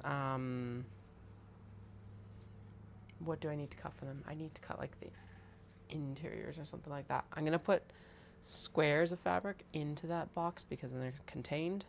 And this piece of the Amelia, because the other pieces of the Amelia are in there as well. Plop. Okay. So the smart thing to do would be to finish the navy traveler sling. It is a very nice example of the traveler sling. It's very neutral. I think we should go more distinct though, given that it's going to be like the hero image of the website. So that's where I'm like, This one's bright and cheery. Very abstract though when you actually have it cut up. This, I think we need to go with that. Okay, we either go with that one. I'm going to finish the navy as well. We'll take photos of both because, hey, why not? And especially since it's like nearly done. Like literally the hang up was this freaking piece. Okay, so that's going to we're going to finish that one. And then what are all these pieces underneath? And why are you sitting on top? It's because you don't have an interior. Okay, so these are all pieces that are like ready to become interiors. Okay, so I'm going to pop them on the bottom then, underneath all the other traveler slings that are already cut and kind of ready. Okay, so we're going to finish the navy one. No questions asked because it's basically, it's at the point of being smashed together and it will be done. So do we do, and okay, the thought process behind this being that we are going to take these like photos of these bags on vacation, and that'll be like the hero image, like I said, being like, all right, this is what we make from the upcycled obi. So do I do this one, which has, and its cap is the nice, just the basket weave pattern, or do we do, so basically, okay, let's actually lay these out so you can see how they're gonna look. This one's just a silver back for the Sakura one, whereas this one is the basket weave back along with the pink interior, which is super pretty. Okay, so this one would turn out like this. We would have that and this, and then this would be up here with black leather. So do we do this one? You're like, I can't really see the details, Katie. Sorry. Let's like move it up. Okay, so this would be it, and this would be the orientation of it. And I would put a, we're gonna put a white with silver, off-white. Okay, I do have off-white. Good. Off-white with silver zip on it because that will clash the least with it. So we would do this one, or boom, boom, boom, boom, boom. Oh, yeah, I'd already picked out the, oh, apparently I picked out a gold for it. I don't like that as much. Okay, whatever. Or, okay, so we would switch to the off-white with silver for this one, for the other one. Apparently I had other thoughts when I first was kind of, or do we do this one, which is a little bit more subtle, but also very, like, communicates that this was a Japanese obi. If I wasn't on such a time crunch, yes, I would make both. But I'm like, I want to photograph the bags today, so I think we do the other one. Yeah, this one's really pale. I'm just looking at it on the video. Okay, so we will swap, we'll do the other one. Which means I am also just going to swap the zips then, because honestly, I've already got them cut and ready. These can go over here, and then when I ask where the zips for the other one are, just remind me that that's what we did. Oh. Okay, I am thinking that it is lunchtime, and then I'll come back down and we'll work on this and the navy one, and then I'm going to go upstairs and photograph the rest of the stock. Is that what we're doing? That's what we're doing. I think this is a good plan. We got everything done that we have to. I need to ship something tomorrow.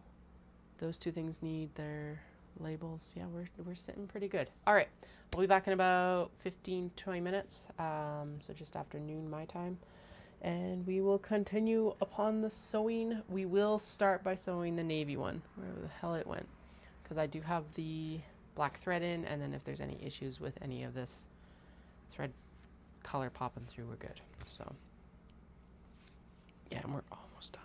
Like, it is so close to being done, it's not even funny. So we may as well finish that and have, actually, do we want the geometric pattern? Now that I'm looking at it, I'm like, do we want the geometric pattern? Because it kind of clashes.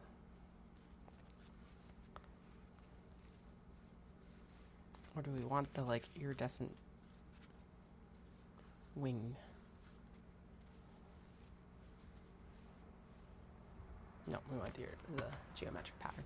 Okay, Be right back.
Right, I have returned. Hello. Ah, damn it. Missed the box with the clip. Oh well.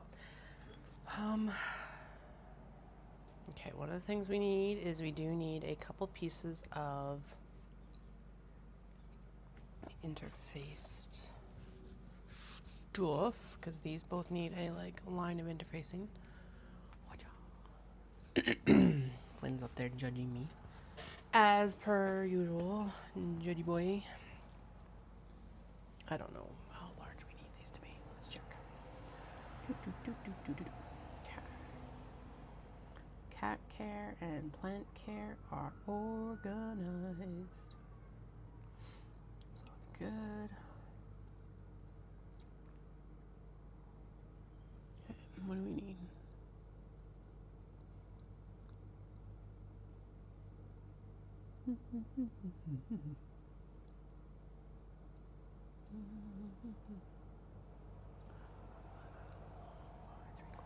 Okay. So, first things first, let's get out the interfacing.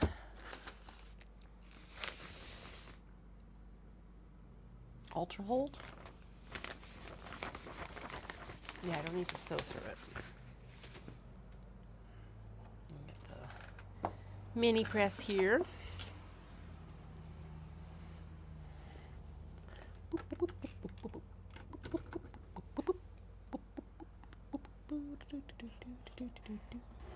I did finally figure out, I think I've mentioned this before, but in case you missed it, I did figure out where that song is from. It is Popcorn. Actually, legitimately. It is technically a late 60s, early 70s synth song, I guess. Dallas looked this up after we were chatting about it. But I encountered it through the Muppets. And it's actually a Swedish Chef skit from 2006 or something like that. It's literally him making popcorn. That's it. So,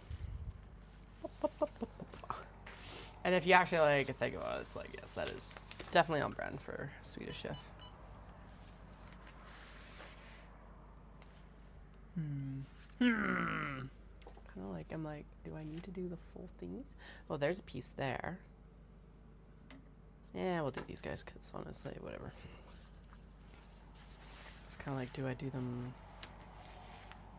this way or do I do them the other way? Yeah, I'll do them this way, whatever.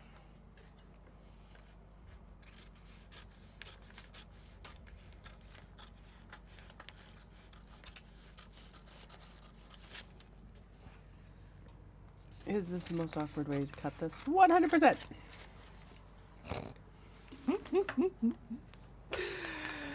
Oh well. Too bad. So sad. This one's a lot shorter, so wait, so is that actually enough? Or you know what? Fuck it. Let's just do that amount and then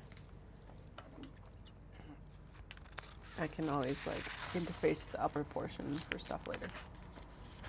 So that is, honestly, it's more than I need right now, but we do have about, 4 more minis that are, or traveler slings that are currently cut, and I definitely want more than that for art markets, so. But here's the thing, we're not done with Knit City this year. After Knit City, we still have art market, which is a much larger attended market than Knit City. I think they estimate around 15,000 people, whereas I don't know, I think the last stats I saw for Knit City Vancouver were around 5,000 people, which still a lot, but 3 times the amount at art market. So, and that's part of why I wanted to focus in on the water bottle holders too, is that's a really good Christmas item, really. Gift wise, it's small. Well, I'll make sure that the price stays at a good level where it's gift level approachable. But then I also want to make some of these what I would consider the midline products, especially with the Obi. Midline cost. So, okay, now I'm cold. It's took that hoodie off because it was way too warm, and now I'm cold. I am not putting that hoodie back on though. I think part of why it was warm, so warm is it's actually like my best description of it is like looped polyester. I know, I'm trying to avoid polyester, but it's such a good hoodie. Anyway, this one will be a bit lighter. Actually, I think we'll take the rest of the photos in this one too. There we go.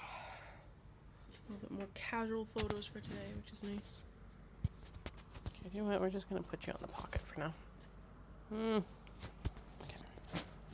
Clip you on the pocket. There. That looks like, yeah, it's about the same level. Cool. All right. Mini is unplugged, off and unplugged. So we're going to do these.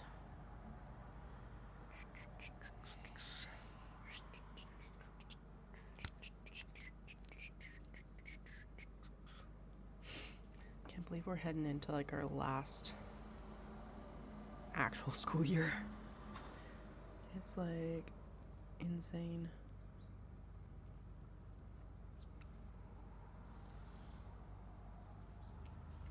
Okay, I am going to cut these all down to what we need them to be right now, because I'm already here doing it, so it's not like adding on a few more is going to take that much more time. We will only cut this one down, and then we'll keep the other one for later though. Ooh, look at that. We're right on the like edge of it. Nice. Okay. And then this portion here that's extra is we'll cut down for snap backings for minis later. And that one can be cut down later as well. I have a drawer. There we go. Okay. Trim down the excess interfacing here. Actually, I don't.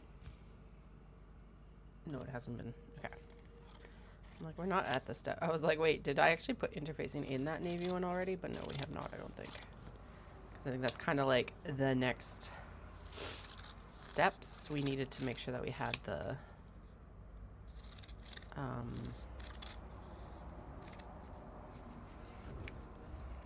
upper tab first. Okay, see you later. The piece was just like, goodbye. All right. Let's pop this up here. Now, okay, so I already have a black piece for the navy bag. We are going to also use black for the, sorry. We're also going to use black for the Sakura one. And I like the curve on this one, so let's just trim that down while we're here.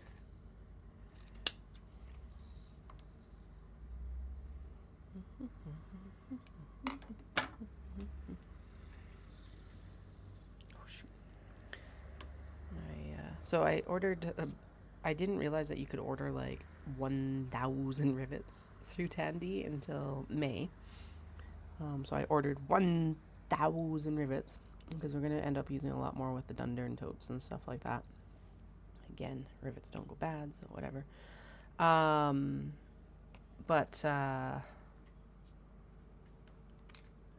I never got the order, and I was realizing the other day, I'm like, wait, like I haven't heard anything about this because I had to prepay for it. The first one came in fine. The antique bronze or brass or whatever came in fine, no prepayment, but then they're like, no, you got to prepay for this one. I'm like, okay, not a big deal, right? But I was like, I haven't received them yet. So I called them the other day, and they're like, we don't even know what happened. It was like a mess. I think they just swapped over to Shopify, and as soon as you like hit fulfill on Shopify, which is what happens in person, the system it's gone into the ether, right? It's fulfilled. So I think that's what ended up happening is it was just like into the ether, and then I forgot about it, they forgot about it, and we were all just like anyway, we did get it figured out, and they just came in with Pure later. I just forgot to like actually open up my door to get them. Okay, we are at the point. Okay, are we all top stitched? We are all top stitched. This is going to go with the leather, like that. This needs to be top stitched here, and then actually we should have left the frickin' mini plugged in, because the next thing is to put the interfacing on this piece.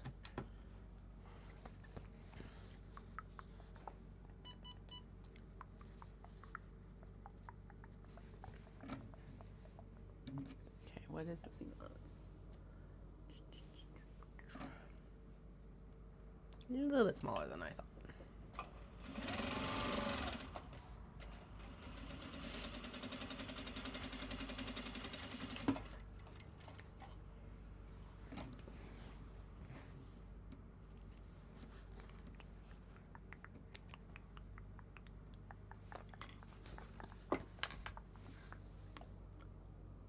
Seam allowance up towards the pocket lining. Okay, and then we need to put the interfacing on the back of this. This is technically for Decoville is what she suggests, but we don't regularly carry Decoville here because it's expensive. And this has been, honestly, as effective. Benefit to the Decoville being basically it's an ultra heavy stabilizer like this, but it's already got the interfacing on it, so.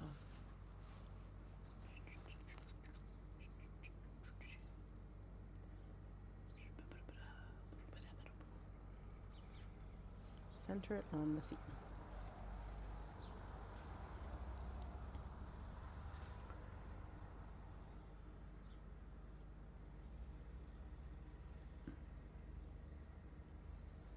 The raw edge of the seam allowance as below. Okay, and then fuse it.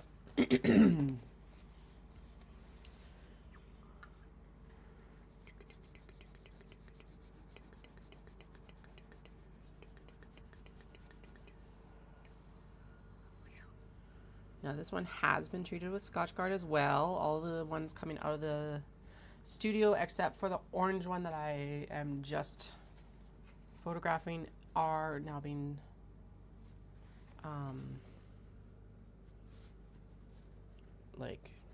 god, are being made with the Scotchgard did Obi. That's what we do now because I'm like, that makes more sense. That well, it's just gonna get sticky that way. Alright, flip it back over.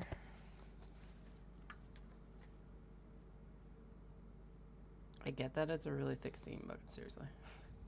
I also don't want to scorch the Obi.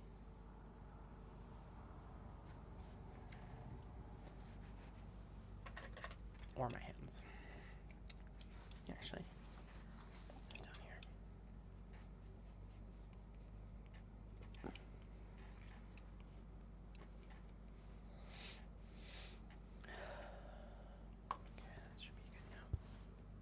Yay, we did it. Now it's going to get top stitched and everything like that, so I'm not worried about it being like having to be exactly adhered, but it does need to be adhered better than I'm just going to fall off on the pressing mat. So, yay, we did it. Okay, now this.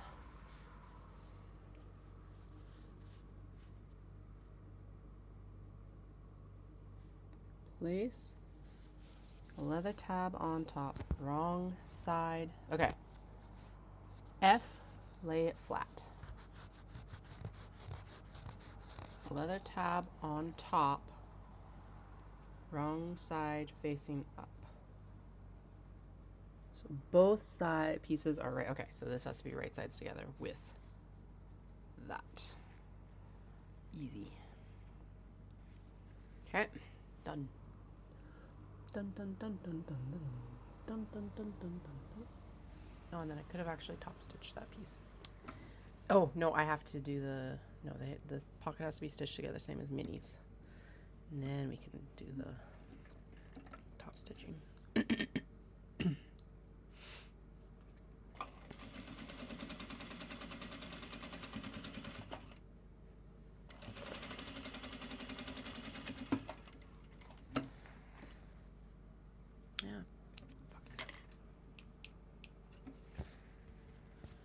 What were the last things I stitched on this? Like, stitch length wasn't quite right. Not bad. Probably the grime guards, right? So it's fine for the grime guards, but there. Haha. Okay, and then we'll redo the stitch. No, we will not because it's got the interfacing on it, and that is fine. It'll be fine. Okay. Pocket time. Pocket time. Pocket time, pocket time, pocket time, pocket time, pocket time, pocket time, pocket time, pocket time. Do do do do do do.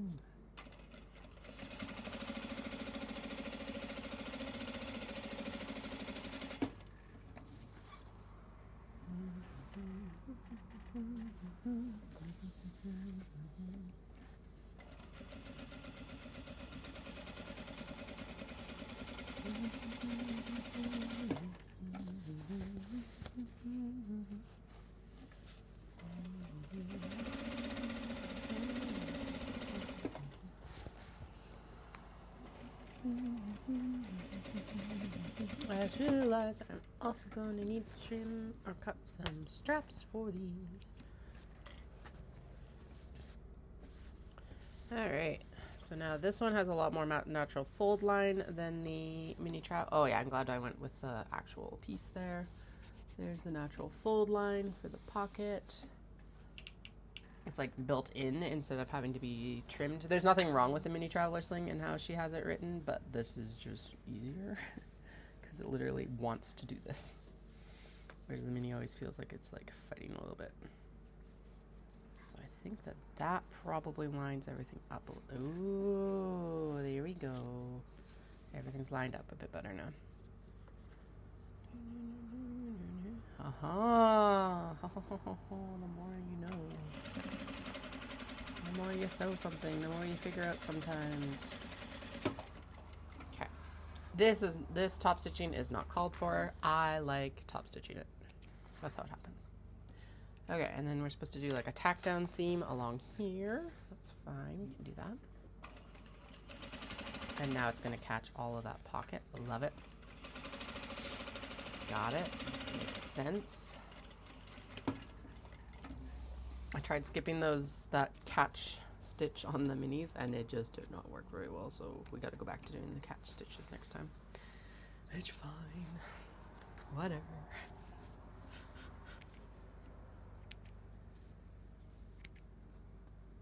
Alright, there we go. And then we'll do the snaps afterwards because that's just one way to do snaps for whatever reason. Okay. Oh, we are very much at we need strapping and we need it now. Did I have? I swear I had black straps. I do have black straps over there. Just a few spare ones from the minis. I don't know why I have extra straps, but okay. We'll take it. Small blessings some days. And I do need to cut a white strap as well, so we may as well do that while I'm thinking about it, I guess. And then, because I also need to get a piece of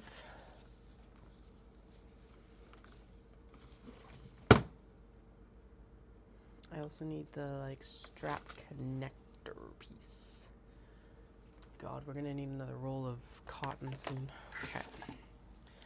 We also, actually, I used up all of the teal polypro the other day. I'm like, ooh, okay. What length are you? You are.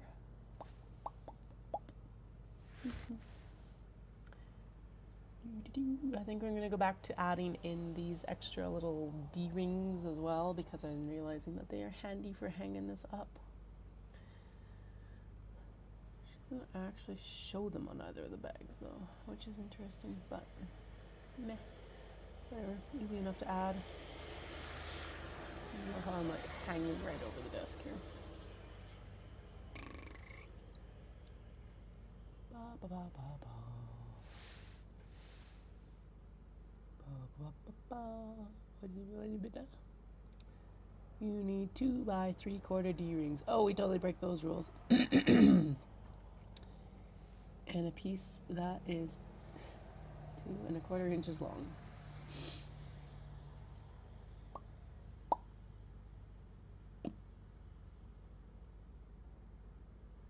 No, never mind. We're not putting. Okay, so the other D-ring she calls for is like up here. No, these ones hang quite well when they're, yeah. Okay. Did I ever figure it out? What did I say? 2 1/4? 2 1/4, 2 1/4, 2 1/4, 2 1/4, 2 1/4, 2 1/4. The cut's actually 4.5 inches because she, the pattern calls for you to actually do stuff make this from fabric, but I don't have time for that. Actually, I hate working with fabric strapping and strap stuff. And I find the cotton webbing to be far more durable. Okay, there's the black tab for that one, and then we're going to sit down and, or not sit down, but I'm going to also pull down and cut the white strapping. Because why not? Oh God, stop. Like, I don't need that much. I just kept going. I was like, I did the very dramatic, like, whoosh, pull, and it's like, when do you want me to stop? I'm like, wait, I may as well just, I'm like, where are my rulers that will do this? But I may as well use the strap that's already here. Now these are 54-inch straps. I find that, and they work down to, once I've sewn it, it works out to be about 52 inches, I think, usually. That is our best effort, I guess, would be the good description of it. Small discrepancies can happen due to the handmade nature, blah, blah, blah, blah, blah, all that caveat. But generally, they work out to about 52-inch straps. And I do find that that is actually a size that most people use. So I've only ever had a couple people be like, it doesn't fit because I had a really long torso. And I'm like, okay, yes.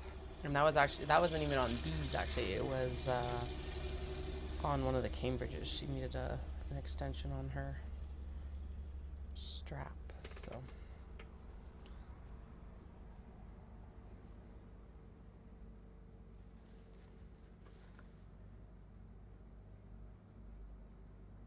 Free check.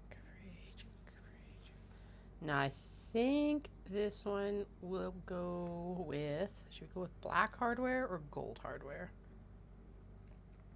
We're going to go with black on the other one, which is going to look really nice. I like actually how the black ends up looking on the strap a lot of the time.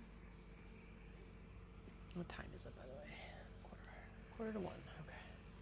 Lots of time. Black, gold, black, gold, black, gold. Gold. Actually, the gold looks really good because of the navy, I think. Black. Black's going to blend in too much, so. Gold it is. Okay, gold, and then this is supposed to go on this side, right? I think. Yeah, just above the. Right here.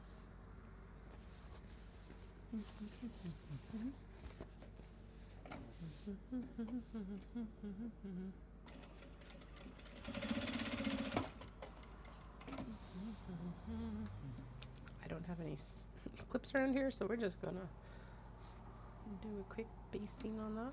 Oh my God, there's so many threads I could have trimmed to make my life easier, but I did not. Okay, done and done. We're done. Just done. Now we're on. I'm like, why do I have a piece of leather here? Oh my God. Okay, now we're on to the, oh my goodness, next step. Actually, do you know what? No, we're going to go with the off-white and the gold on this because then we can match in the gold hardware since I don't have silver hardware. Yes, that will look better. And then we'll use the black on the sakura because that will look really good. It's still going to be black leather, or actually, should we do black or should we do brown leather on this? Oh my God. I know I cut the black leather, but a really dark brown is going to look better. Okay, there we go. Decided. I hope I didn't break my bobbin thread.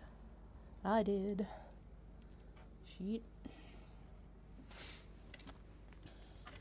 Where did I run out? Nope, just broke it. And there's a bunch of fluff. Apparently, I did clean under it after the wax canvas, but apparently it's time to do it again. God damn it. God damn it.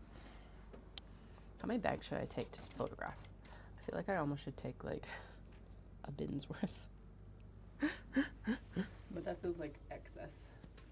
Feels like I should, but that feels excessive. I don't know yet. Alright. We put this on first, right? That's how this works. And then we stitch all the way around, it looks like. Yep. Hello, wasp. Okay, important. The back panel zipper must remain open. Okay, that's in bold.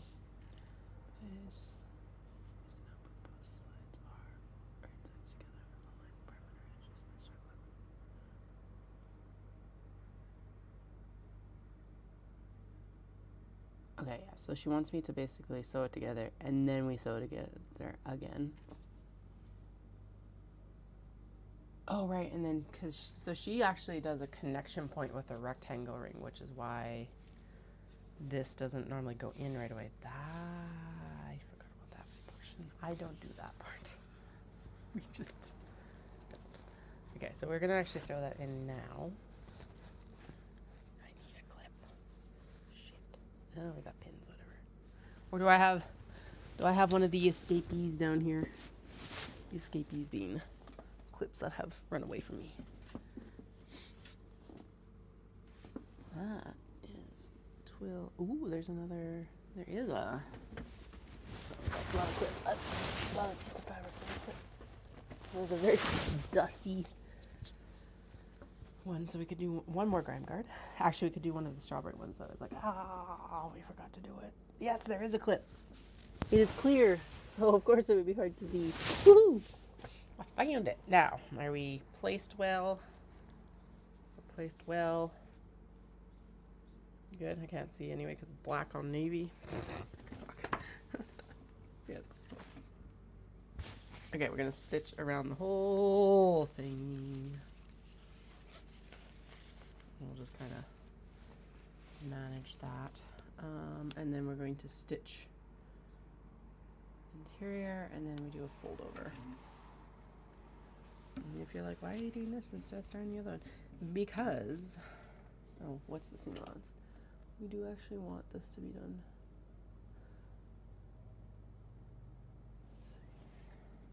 Okay. Not that we don't want the other stuff to be done too, but like, this is so close to being done. I guess, turn down the stitch length, Katie. Okay, we'll redo that little portion that we just didn't do very well. Or did on a too long a stitch length. That's fine. We can remedy that. Anyway, yeah. I don't know where I was going with that.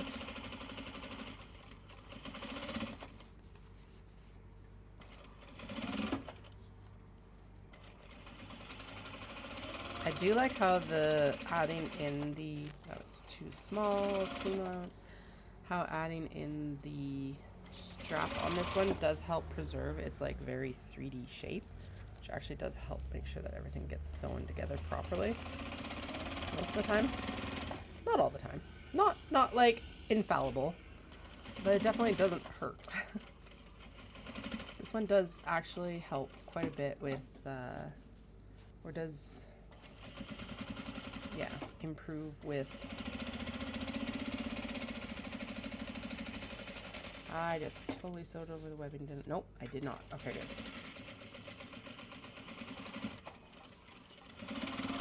Okay, we'll re-stitch that, and then we're gonna come back in here, close it up there. Okay, just to overlap the too long stitching. All right, now we just need to do the final piece. Okay, now this one has to kind of be cupped in, because what ends up happening here is it is actually darted so that it gives the bag a little bit of 3D space. So we're going to cup it in around this area. Okay, we're good. We're going to follow the same seam allowance as best we can. Right? Or does she go with a larger?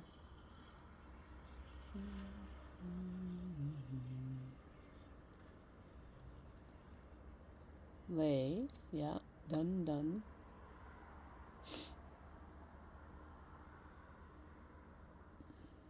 Same seam allowance. Okay, it's literally like the first line on the next page after how to assemble instructions.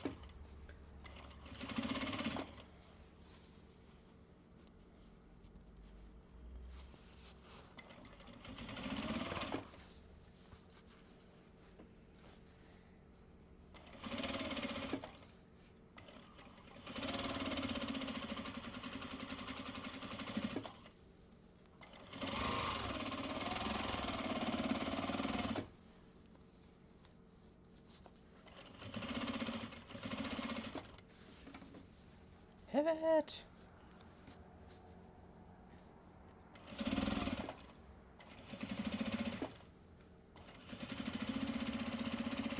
Okay, we had to just double check up here that that did actually catch the fabric, because there was a little bit of discrepancy between what was going on and what I just stitched. I know it says a 6-inch turning, but I am definitely going to leave the larger, a generous 6 inches. Okay, it looks like we probably need to go in. Yeah, no, well, we did pretty good actually. Look at that. I think we might have caught it all. Fucking amazing. Yep, good. Okay. We definitely caught the base here. It's a little bit unhappy there. We're gonna go back over that just a little bit. Just a wee bit. Adding some extra stitching into that webbing connector is not gonna hurt anything either. Good. Good. I think I'm happy with that. I guess we'll find out in a moment when we turn it. Are we turning it yet now? 100% we're turning it now. Just remove my rings. Oh my god, I had to take my engagement ring back in. So, there's been a crack in my engagement ring for a while. I don't know how, don't know where, don't know when. Blah, blah, blah, blah, blah. Oh shit, I totally... I have closed up my turning seam. Fuck. Anyway, I took it in for repair, not a big deal. Well, it was a bit of a big deal. It was expensive because they had to add gold in. I'm like, ugh, with the price of gold right now. But it needed to be done because it was actually starting to, like, there was a crack. And so she gave me, okay. She gave me shit for not bringing it in to get it, like, repaired every year. Or, like, under the personal care plan. And I'm like, yeah, but it takes you, like, freaking, she's like, you should bring it in twice a year. And I'm like, yes, but it takes you regularly 2 weeks to repair these things. And that means that I would be without my ring for, like, a month every year. Anyway, and then she was all like, well, how long have you had this ring? And I'm like, 14 years, because we got engaged in 2012, November 2012. And she was so shocked that I still had my engagement ring from 14 years ago. And I'm like, I know a lot of, like, I know it's trendy to upgrade your ring, but you can't tell me that everyone is doing that. I don't believe it. Anyway, so got all judgy about it. And I got it back. It looked really good. It looks really nice because it's all shiny and, like, they've re-rhodium plated it and they've shined it up, they've cleaned it, and it's fixed. And actually one of the ones that I was starting to notice that really did need to be fixed is it's got a heart detail on the band. And my wedding band had started to, like, rub against the hearts enough that it was actually damaging the hearts. So it was like, okay, well, that's definitely worth just even that getting fixed. But anyway, the crack was the big thing. So it was like basically the plating had chipped off or something, and then it cracked. And I'm like, ugh. Could I have taken it in sooner? Yes, I probably should have, but I didn't. Got it repaired. Paid whatever, not a big deal. 2 weeks ago now, 2.5 weeks ago, this repair is under 90-day warranty. Awesome. Because 2.5 weeks ago, because I dropped it off 2 weeks ago, tomorrow, I noticed that there was the tiniest crack in the repair again. I'm just like, oh my god. So I took it in because I was like, well, I'm gonna get this repaired under the repair warranty. The woman in the shop could barely see it, and I'm like, I know, it's like tiny, tiny, tiny, tiny. But it is there, right? She believed me, and like that wasn't the issue. But oh my god, no, the zipper didn't get caught. Fuck me. Anyway, my engagement ring has been out of commission again for another 2 weeks. I'm just like super annoyed. Also annoyed that they're so judgy of like, I've had your ring for 14 years. Yes, we've been together fucking 17. So fuck off. Okay, fine. So yeah, so there's a... Haha. You can get a finger through it. Shit. That's going to be a pain in the ass to And of course I wouldn't notice it till now. Okay, so how would we fix that? That means I have to like actually open up that whole side seam.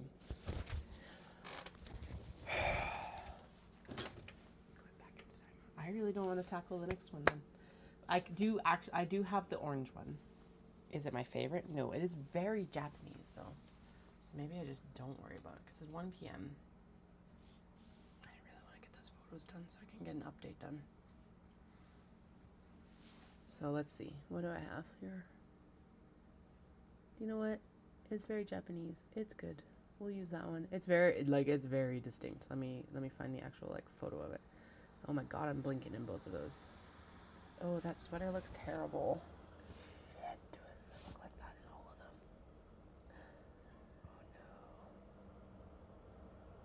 Oh no. No, just those ones. Okay. Anyway, this is what I'm thinking. Very Japanese. Orange, we're going into fall. But yeah, I didn't realize until I was doing, oh yeah, they're all like crumpled. Oh fuck. That looks terrible. And my skirt's hiked up too. Oh, that looks bad. Oh, don't tell me I have to go through and retake all these photos. Anyway, okay, I did straighten my sweater at least in the later ones. Kind of, or something happened. No, that's just sitting weird. Okay, so this is the better one. It's sitting weird under the bag. And then this one is like I said, I know the sweater's oversized, but that's not doing me any favors. Oops. It doesn't look like it did it with the belt bags though, which is good.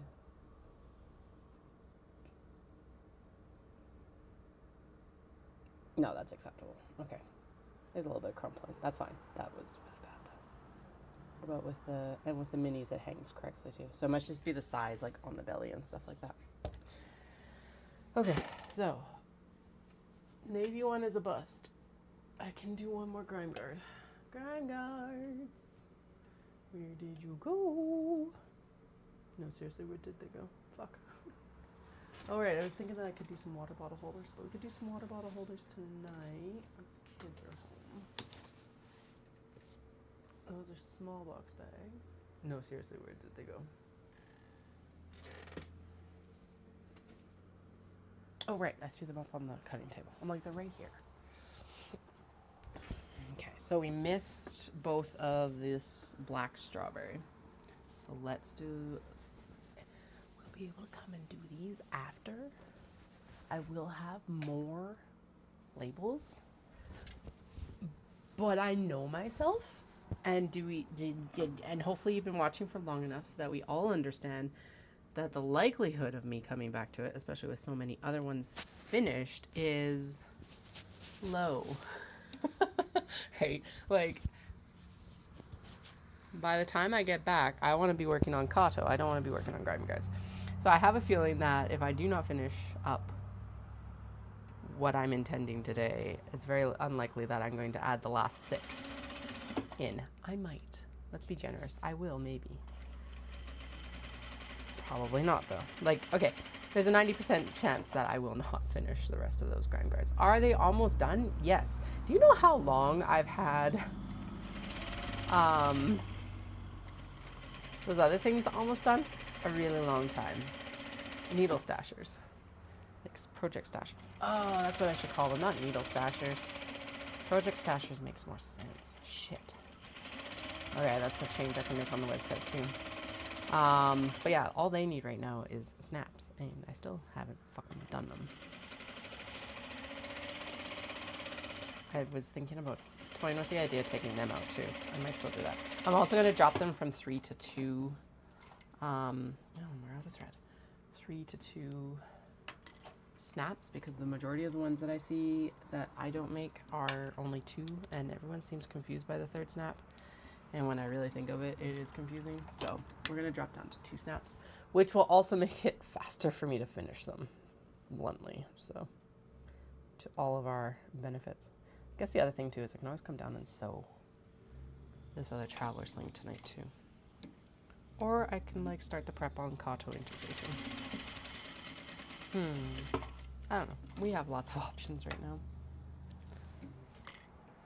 actually Kato interfacing, or maybe I actually cut the canvas so that we know that we have enough canvas for the Kato. That may be the better one to do. Anyway, I think we are going to wrap up more or less here in a few minutes. That gives me like 4 hours to take photos, which is a sufficient amount of time. Hopefully it's like overcast and humid, so I'm hoping that it doesn't start raining anytime soon. Let's see. It's supposed to start raining at 5. Pouring at 5, potentially. So yes, let's get these photos done.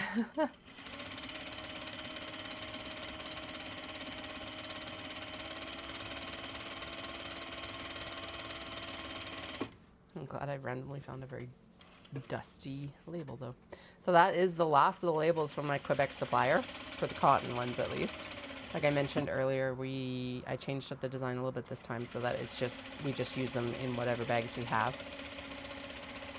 Which once we ascertain the quality, which I'm sure is fine, I'm not actually worried about it.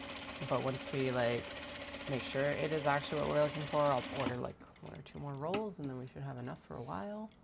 I'm estimating that should be about 1,800 labels. I am thinking that I do need to go a little bit easier on my brother-in-law potentially, and outsource the Kato, like the leather ones, because there's a supplier in Calgary that could do an ultra suede tag. They're expensive. They're about $3 a tag. So I'm like, I don't know if I want to go with them. They're the same ones who do it's spotted zebra. And they're the same guys who do this little fold over tag. This is the tag that I'm going to start using in the water bottle holders as well, because I'm like, it can just like fold over the top. Do I have a water bottle holder here to show you? Let me run upstairs and grab one actually, because they're super cute. And then I can test it out and see if that is actually going to work. Because who knows? 1 second. I know that there's one at the door here.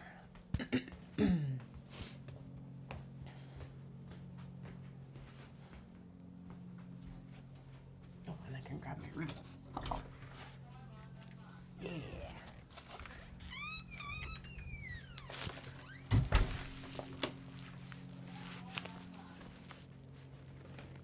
Oh, that's why. It sounded like the cat was knocking my keys off of something. He was laying on them in the kid's chair. All right. Okay, let's see. So, this should be rivets. Hopefully, maybe. We'll see here in a second.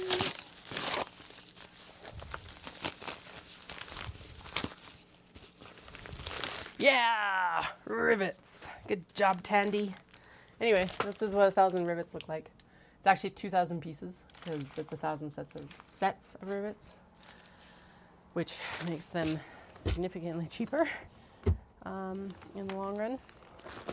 Is it an investment up front? Yes, especially because I bought 3 different packs, but I think it doesn't half the cost, but it drops it by like a cent per rivet, which when you're using it doesn't sound like much, but when you're using 8 rivets per project, or in this case 4, it starts to add up again in the long run. More bulk you can do, the better, right? So anyway, yeah, this is the one that I'm thinking, oh yeah, that'll be adorable. So it'll be like putting it onto the snap-up trays or onto, what is it, snap-ups and the reversible drawstring bags. Anyway, this is the water bottle holder. So like I mentioned earlier, polypro webbing strap, plastic slider, metal thing here, because that's the big stress point of the bag really. And then the lining inside is a waterproofed nylon, just so it doesn't soak through. And then it's got a fleece in it, so it's got a little bit of padding. It fits my 750 ml bottle. It fits 1,000 milliliter, like a liter Nalgene, and it also fits the kids' Eddie Camelbacks. So that's it. Yeah, and then yeah, I gotta decide. It's like, I think I need to do an order for these things, and it's like there's faux leather, and I'm like, we could go with cork. Actually, I wonder what the cost of the cork is. If it's cheaper than the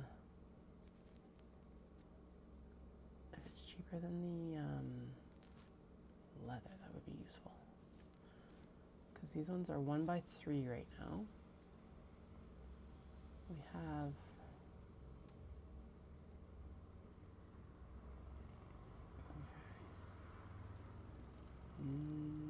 they are just very slightly. Because she does ultra sway too, which would look really nice, but at the same time it doesn't fit what I'm doing as much, maybe. I don't know. I'm gonna find out what my brother-in-law can do, but again, I think I might need to take a little bit of the burden of like 250 tags off of him. So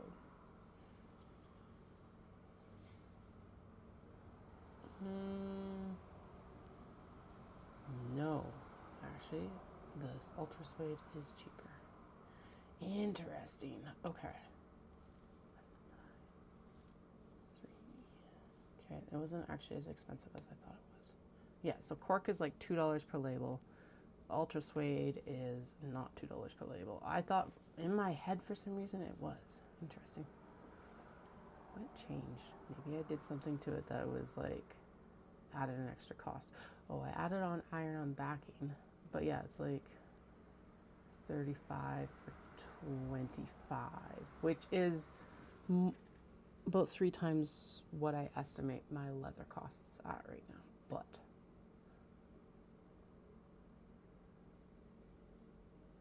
that's fine. And then obviously it goes up as you buy in bulk too.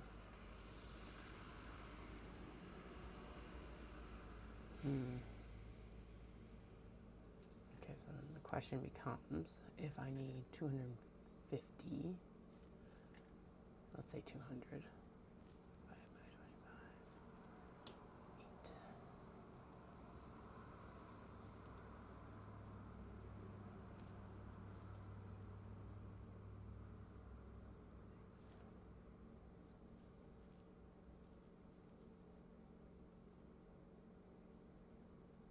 Okay, that's not as bad a bill as I thought it was going to be.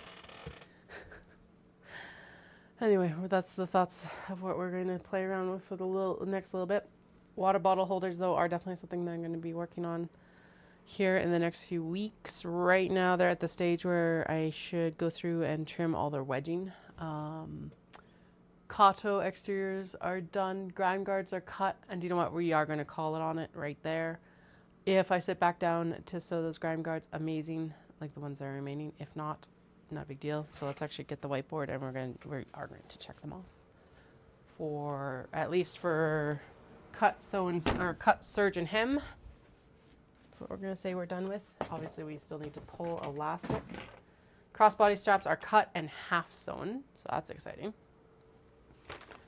And then yeah, we're start cranking along on everything else, I guess. Okay, let's see, where are we at?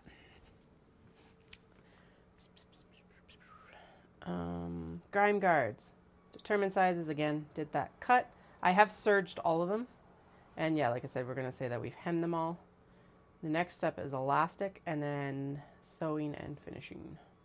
I guess sewing is the finishing, so I don't even know why that's there. It's like, this is the hem. I guess sewing is hemming. I don't know why this pen is in here anymore. Okay, so we have the exteriors cut for Kato and the small box. Let's just go over what we've got done and what we need to do. Kato exteriors and small box bag exteriors are cut, including the handles for the small box bags. We need, these need webbing. That is one of the places that we do, is going to take some time with the Kato. Grime guards have been sized, cut, serged, hemmed, sewn. Now they need elastic and finished, as we just discussed. We need, I have cake cozies as a question mark. I don't think we're going to focus in on cake cozies because we do actually have a pretty good stock out in the thing. Scrunchies, yes, we haven't done any of the cuts for them, and I do have a good selection of those fabrics set aside for scrunchies. Bookmarks have not been touched. Revamped totes have not been touched. I'm waiting for the cylinder arm to be redone.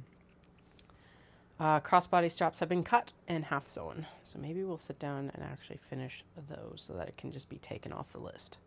Let's do that because we still have the black thread in. And if I'm not doing the traveler sling, that makes sense. So let's keep the stream going until we've got that done. And then I'm gonna go do photos. And then I got some administrati to do tonight. And then we'll see what I can get done tonight. I haven't been sleeping anyway, so I may as well be down here working. Is it a symptom of perimenopause that you get like insomnia? Like it's like, again, also my brain has been nasty. Just stress related. I think that's part of what's keeping me up at night. But it's like, oh my God, what was I gonna do? Straps. But it's also like just, I am absolutely exhausted and ready for bed. Turn out my light, and then my brain's just like, and it just doesn't stop. And I'm like, is this just what I'm in for the next few years? I know everyone says that, or well, my doctor at least says that I'm too young for perimenopause, but I'm pretty sure I'm not that. I know, believe your medical professionals. But something's up. Something has been up for the last fucking year. Because otherwise, why would my sugars go absolutely bonkers like they did? Like, diabetes is definitely like a massive hormone indicator. I'm annoyed. Anyway, let's get these sewn, and then they're done. 1, 2, 3, 4. Actually, what colors are there? 1, 2, 3, 4, 5, which means we have 20 straps because I cut 4 of each. So 20 means 40 clasps, hooks, snap hooks, and 20 slides. So 2, 4, 6, 8, 10, 12, 14, 16, 18, 20, dude. 22, 24, 26, 28, 32, 4, 6, 38, 40. Flame, what are you trying to chew back there? Hey, no, don't, no. Oh, you're a jerk. That is a special flower. Please do not chew on it. It's also not good for you to chew on it anyway. You have you've scratched open everything on your head again, dude.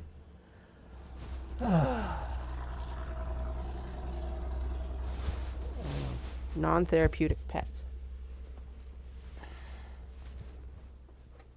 Get up there. Okay.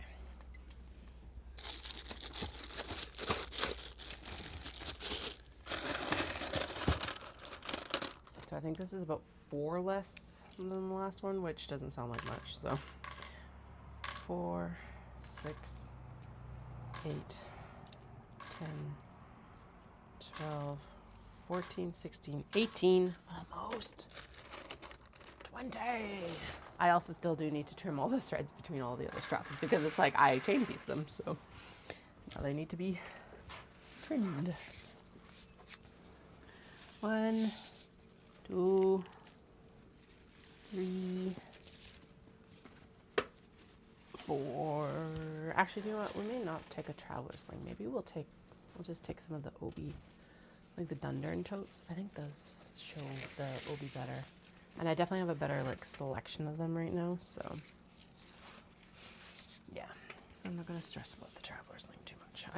I'll still take the orange one, but don't be surprised if what you end up seeing is the Dundurn tote.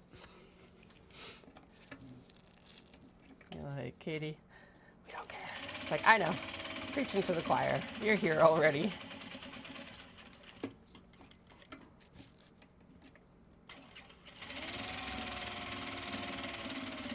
And why, yes, this is a well overdue restock.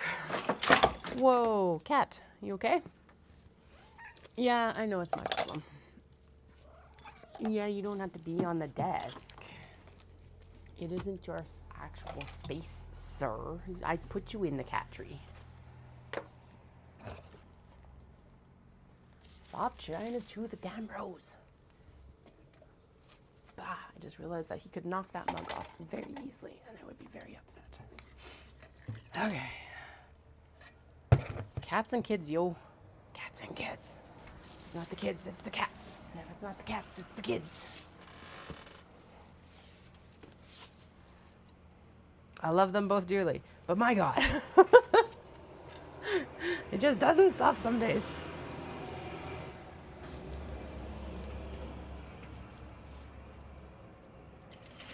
I guess I didn't get a call about anyone vomiting today though, so. Oh my God. So last Wednesday, I think it was, the one was, well, the eldest vomited, but they were feeling okay still, so that they didn't call me. I'm like, thank you. I'm like, okay. And the youngest was kissing camp counselors, and I'm like, we have been working really hard with the youngest because, yes, their understanding of personal boundary spaces is limited. But I'm like, that, no child, that is far too far. So we've had a very good discussion about how, like, we don't do that.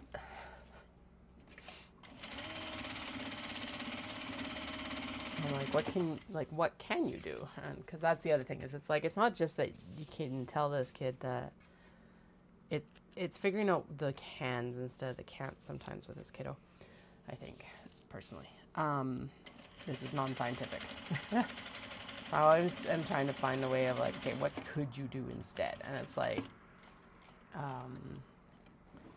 can you have a hug? And it's like, yes, if I ask. I'm like, okay, there you go, okay? Don't kiss your counselors. Ugh. Like, super awkward. I did ask him, like, well, I guess Dallas afterwards was like, is he kissing them on the mouth? I'm like, I don't know, I will ask. And no, they were not being kissed upon the mouth. And I'm like, thank fuck. But, like, I still, and it's like, is he kissing the girls counselors? Is they kissing the boy counselors? Like, they love to love. They are so affectionate, and I don't want to crush that, but it's like, there is appropriate times for affection. Camp counselors, unfortunately, are not one of them. Because, oh my God, I felt bad for the camp counselors, because none of them are older than probably 22, 23, 24. They're all teenagers. Or very, like, new adult. So, I'm just like, oh my God. At least you're not getting into fist fights, I guess. I don't know. I also feel bad for them, though, because they push their limits. And I do know this, and this is part of what we're working on, and part of why we're trying to get the support of the ADHD assessment and everything like that, is that they are a lot for other kids, and I get it. They're a lot for themselves, really. It's not like they're a bad kid, it's just the impulse control is not there. And that makes sense. But yeah, some of the kids are nasty at camp, and I'm just like, oh, that's so hard to navigate, because I know where the kids are coming from, and I know it's hurting their little heart, and I'm like, And most of it is actually fucking mean. So we have a discussion about what's mean. The other day they were like, they were so mean because they weren't following the rules of the game, and I'm like, that's not mean. They're so mean.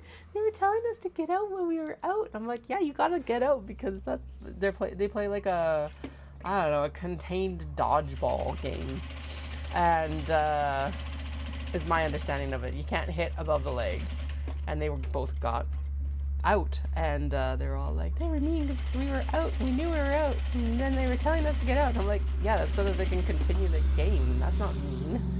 Get out. You gotta skedaddle.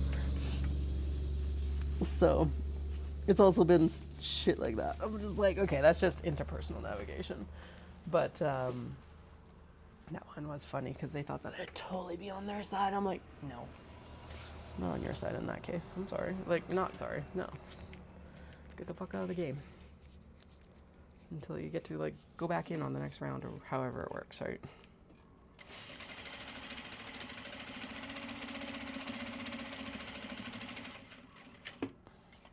It means stuff like saying that our last name isn't a real word. And it's like, well, no, it's not a real word because it's a name. But, of course, like, you can't it's hard for a 5-year-old to grasp that. And this is a group of kids from 5 to 8 too, so like very different, obviously, at that upper level versus that lower level. So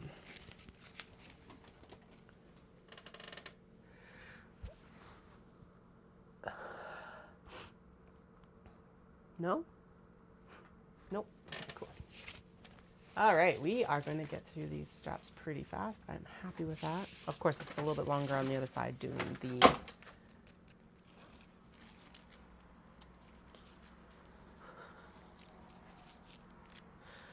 I got this done on myself.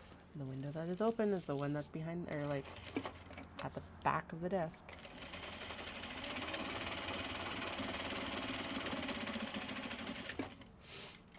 Anyway,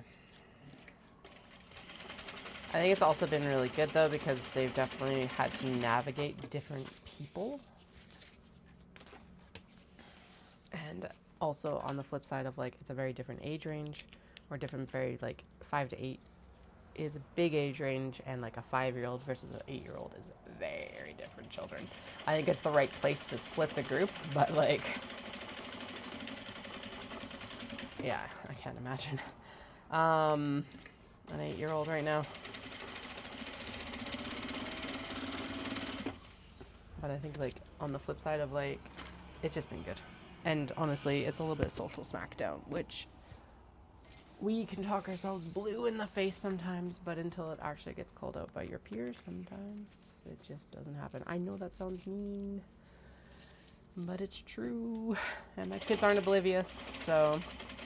Or it brings up a different discussion point where it's like, now it actually opens up the conversation for whatever we've been saying for a while is able to actually be digested. I think that might be the better description. And that's what I mean by social smackdown, is it's like these kids will call out a behavior and then it'll be like, oh wait, even if we have been talking about it for months. So I think that'll also be good with kindergarten, is it's going to be a very different group of friends there. So the youngest is still going to go back to their daycare, like it's not a daycare, it's a preschool, and they're going to follow. We're going to follow the exact same schedule as last year, just so we can actually get the eldest settled into homeschooling, and blah blah blah blah blah. But like the group then that is at kindergarten is going to be a very different group than the group that was at preschool. The other benefit being that there are some friends that they already know from preschool, so that's good. I'm also super excited because the kindergarten has such individualized attention because they have so many teachers, like a higher ratio than I think even the preschool, and because otherwise this kid's going to get bored. Seeing what the eldest did here versus like what the youngest is capable of,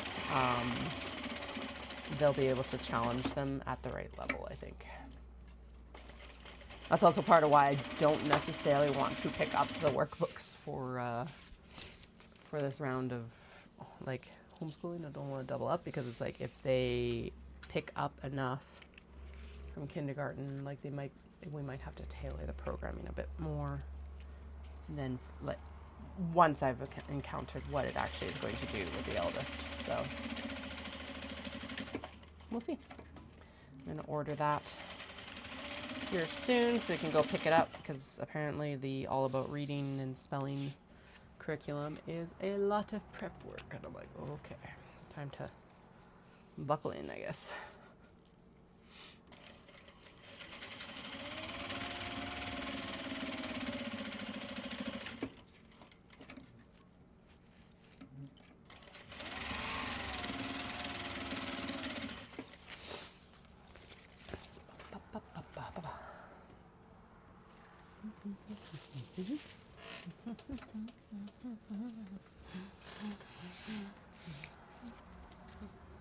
All right, 4 more to do the singles on, and then we'll go in and do the other side of the strap.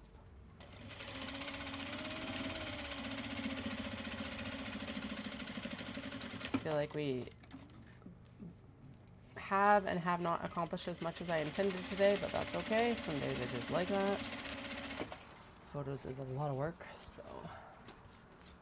But what did we get done? We got the grime guards all done. We got the special orders done. Okay. Could be worse. Last week I was like, with that camp crud that got brought home, I was like, so laggy.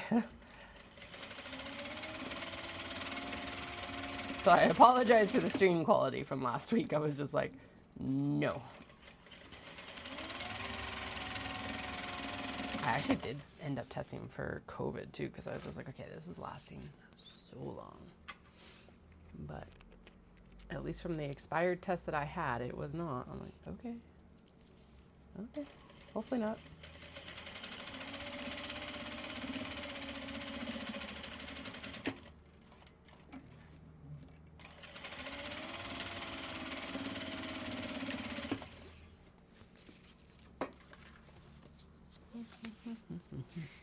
But once we're done these, we can check them off the list. Yay! That's exciting.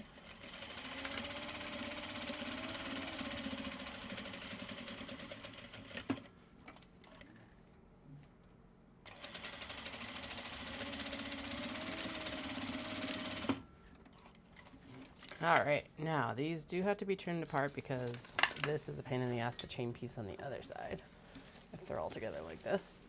Whee! It's definitely looking like rain, so hopefully it doesn't rain on my plans of taking photos today. I guess we do technically have tomorrow. I could always do them in the morning tomorrow too. Before I go pick Dallas up. I've been reserving Tuesdays for like Splash Park Day, but it's supposed to rain all day tomorrow too, so I doubt that's what we're going to want to do. Although last time we went and it was like plus 26, sunny as heck, and it was actually worse than the 2 weeks before when it was like humid and overcast. I'm like, what the fuck? It was weird. And then I got sassed by a 9-year-old. It was a good sassing. I am very glad that she did actually speak up. This is not a like actual detriment to her or complaint against her. But they were like, because I have a boy and a girl, and I'm the solo parent when we're at the splash park, and she was like, the boy can't be in here. And I'm like, looked at her, and I'm like, he's 5. I'm not going to leave him by himself in the men's room. And she's like, oh. And I'm like, yeah, I know. They look like a 7 to 8-year-old. They're just too tall for their age.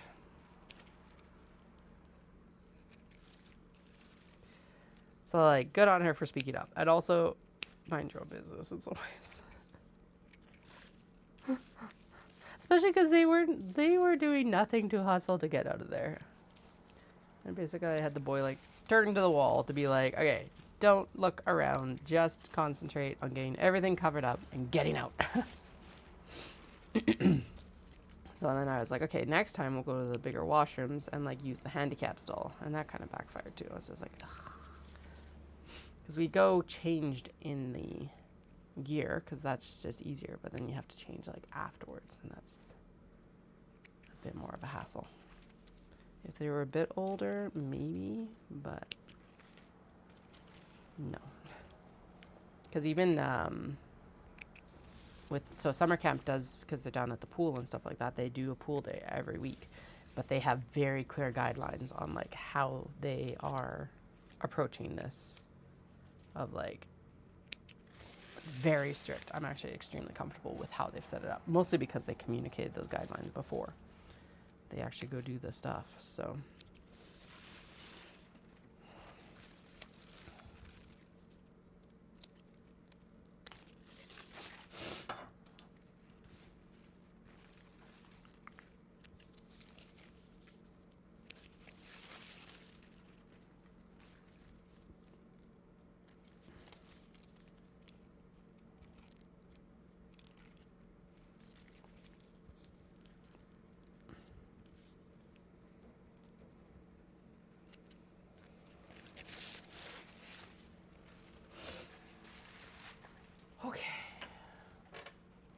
and just make sure. I feel like I dropped a navy one, but maybe I didn't.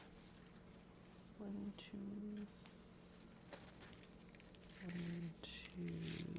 3, 4. I did not, in fact, drop one. It must have just been the hardware tapping against something. Alrighty. Get that water bottle holder out of here, mostly because then I'm not consistently mistaking it with the strapping here. Up, down, through,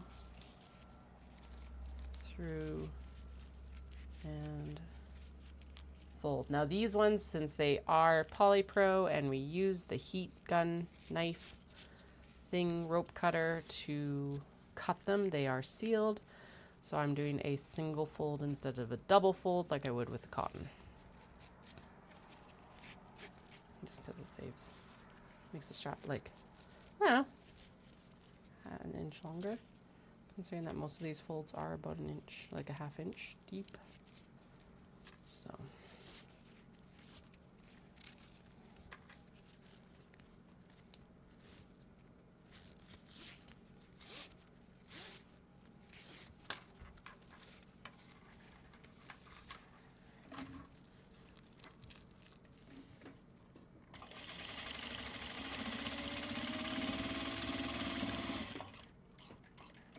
Apparently, the top thread broke. Weird. Okay.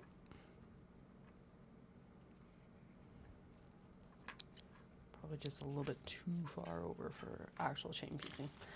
Alrighty. Clip. My snips are getting dull. I need to actually take everything in to get sharpened. Wonder if he'll sharpen snips. Probably, right? Should be able to.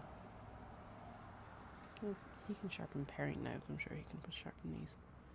Oh. Nope. Yeah, that was still bitey enough. Good.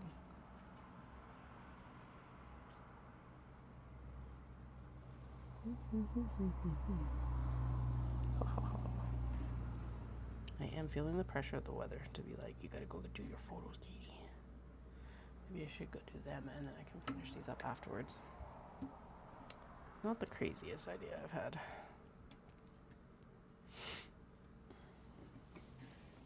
We'll finish this strap since we're already halfway. And then that is what I'm going to go do.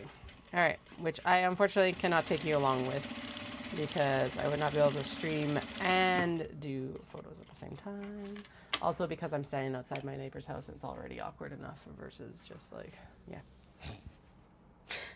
Anyway, I hope you guys all have a fantastic night. I will not be streaming this week with Dallas home, but we will be back to streaming next week because I'm putting the children into single day camps next week. So I hope you all have a fantastic few days and I'll chat with you really soon. Bye.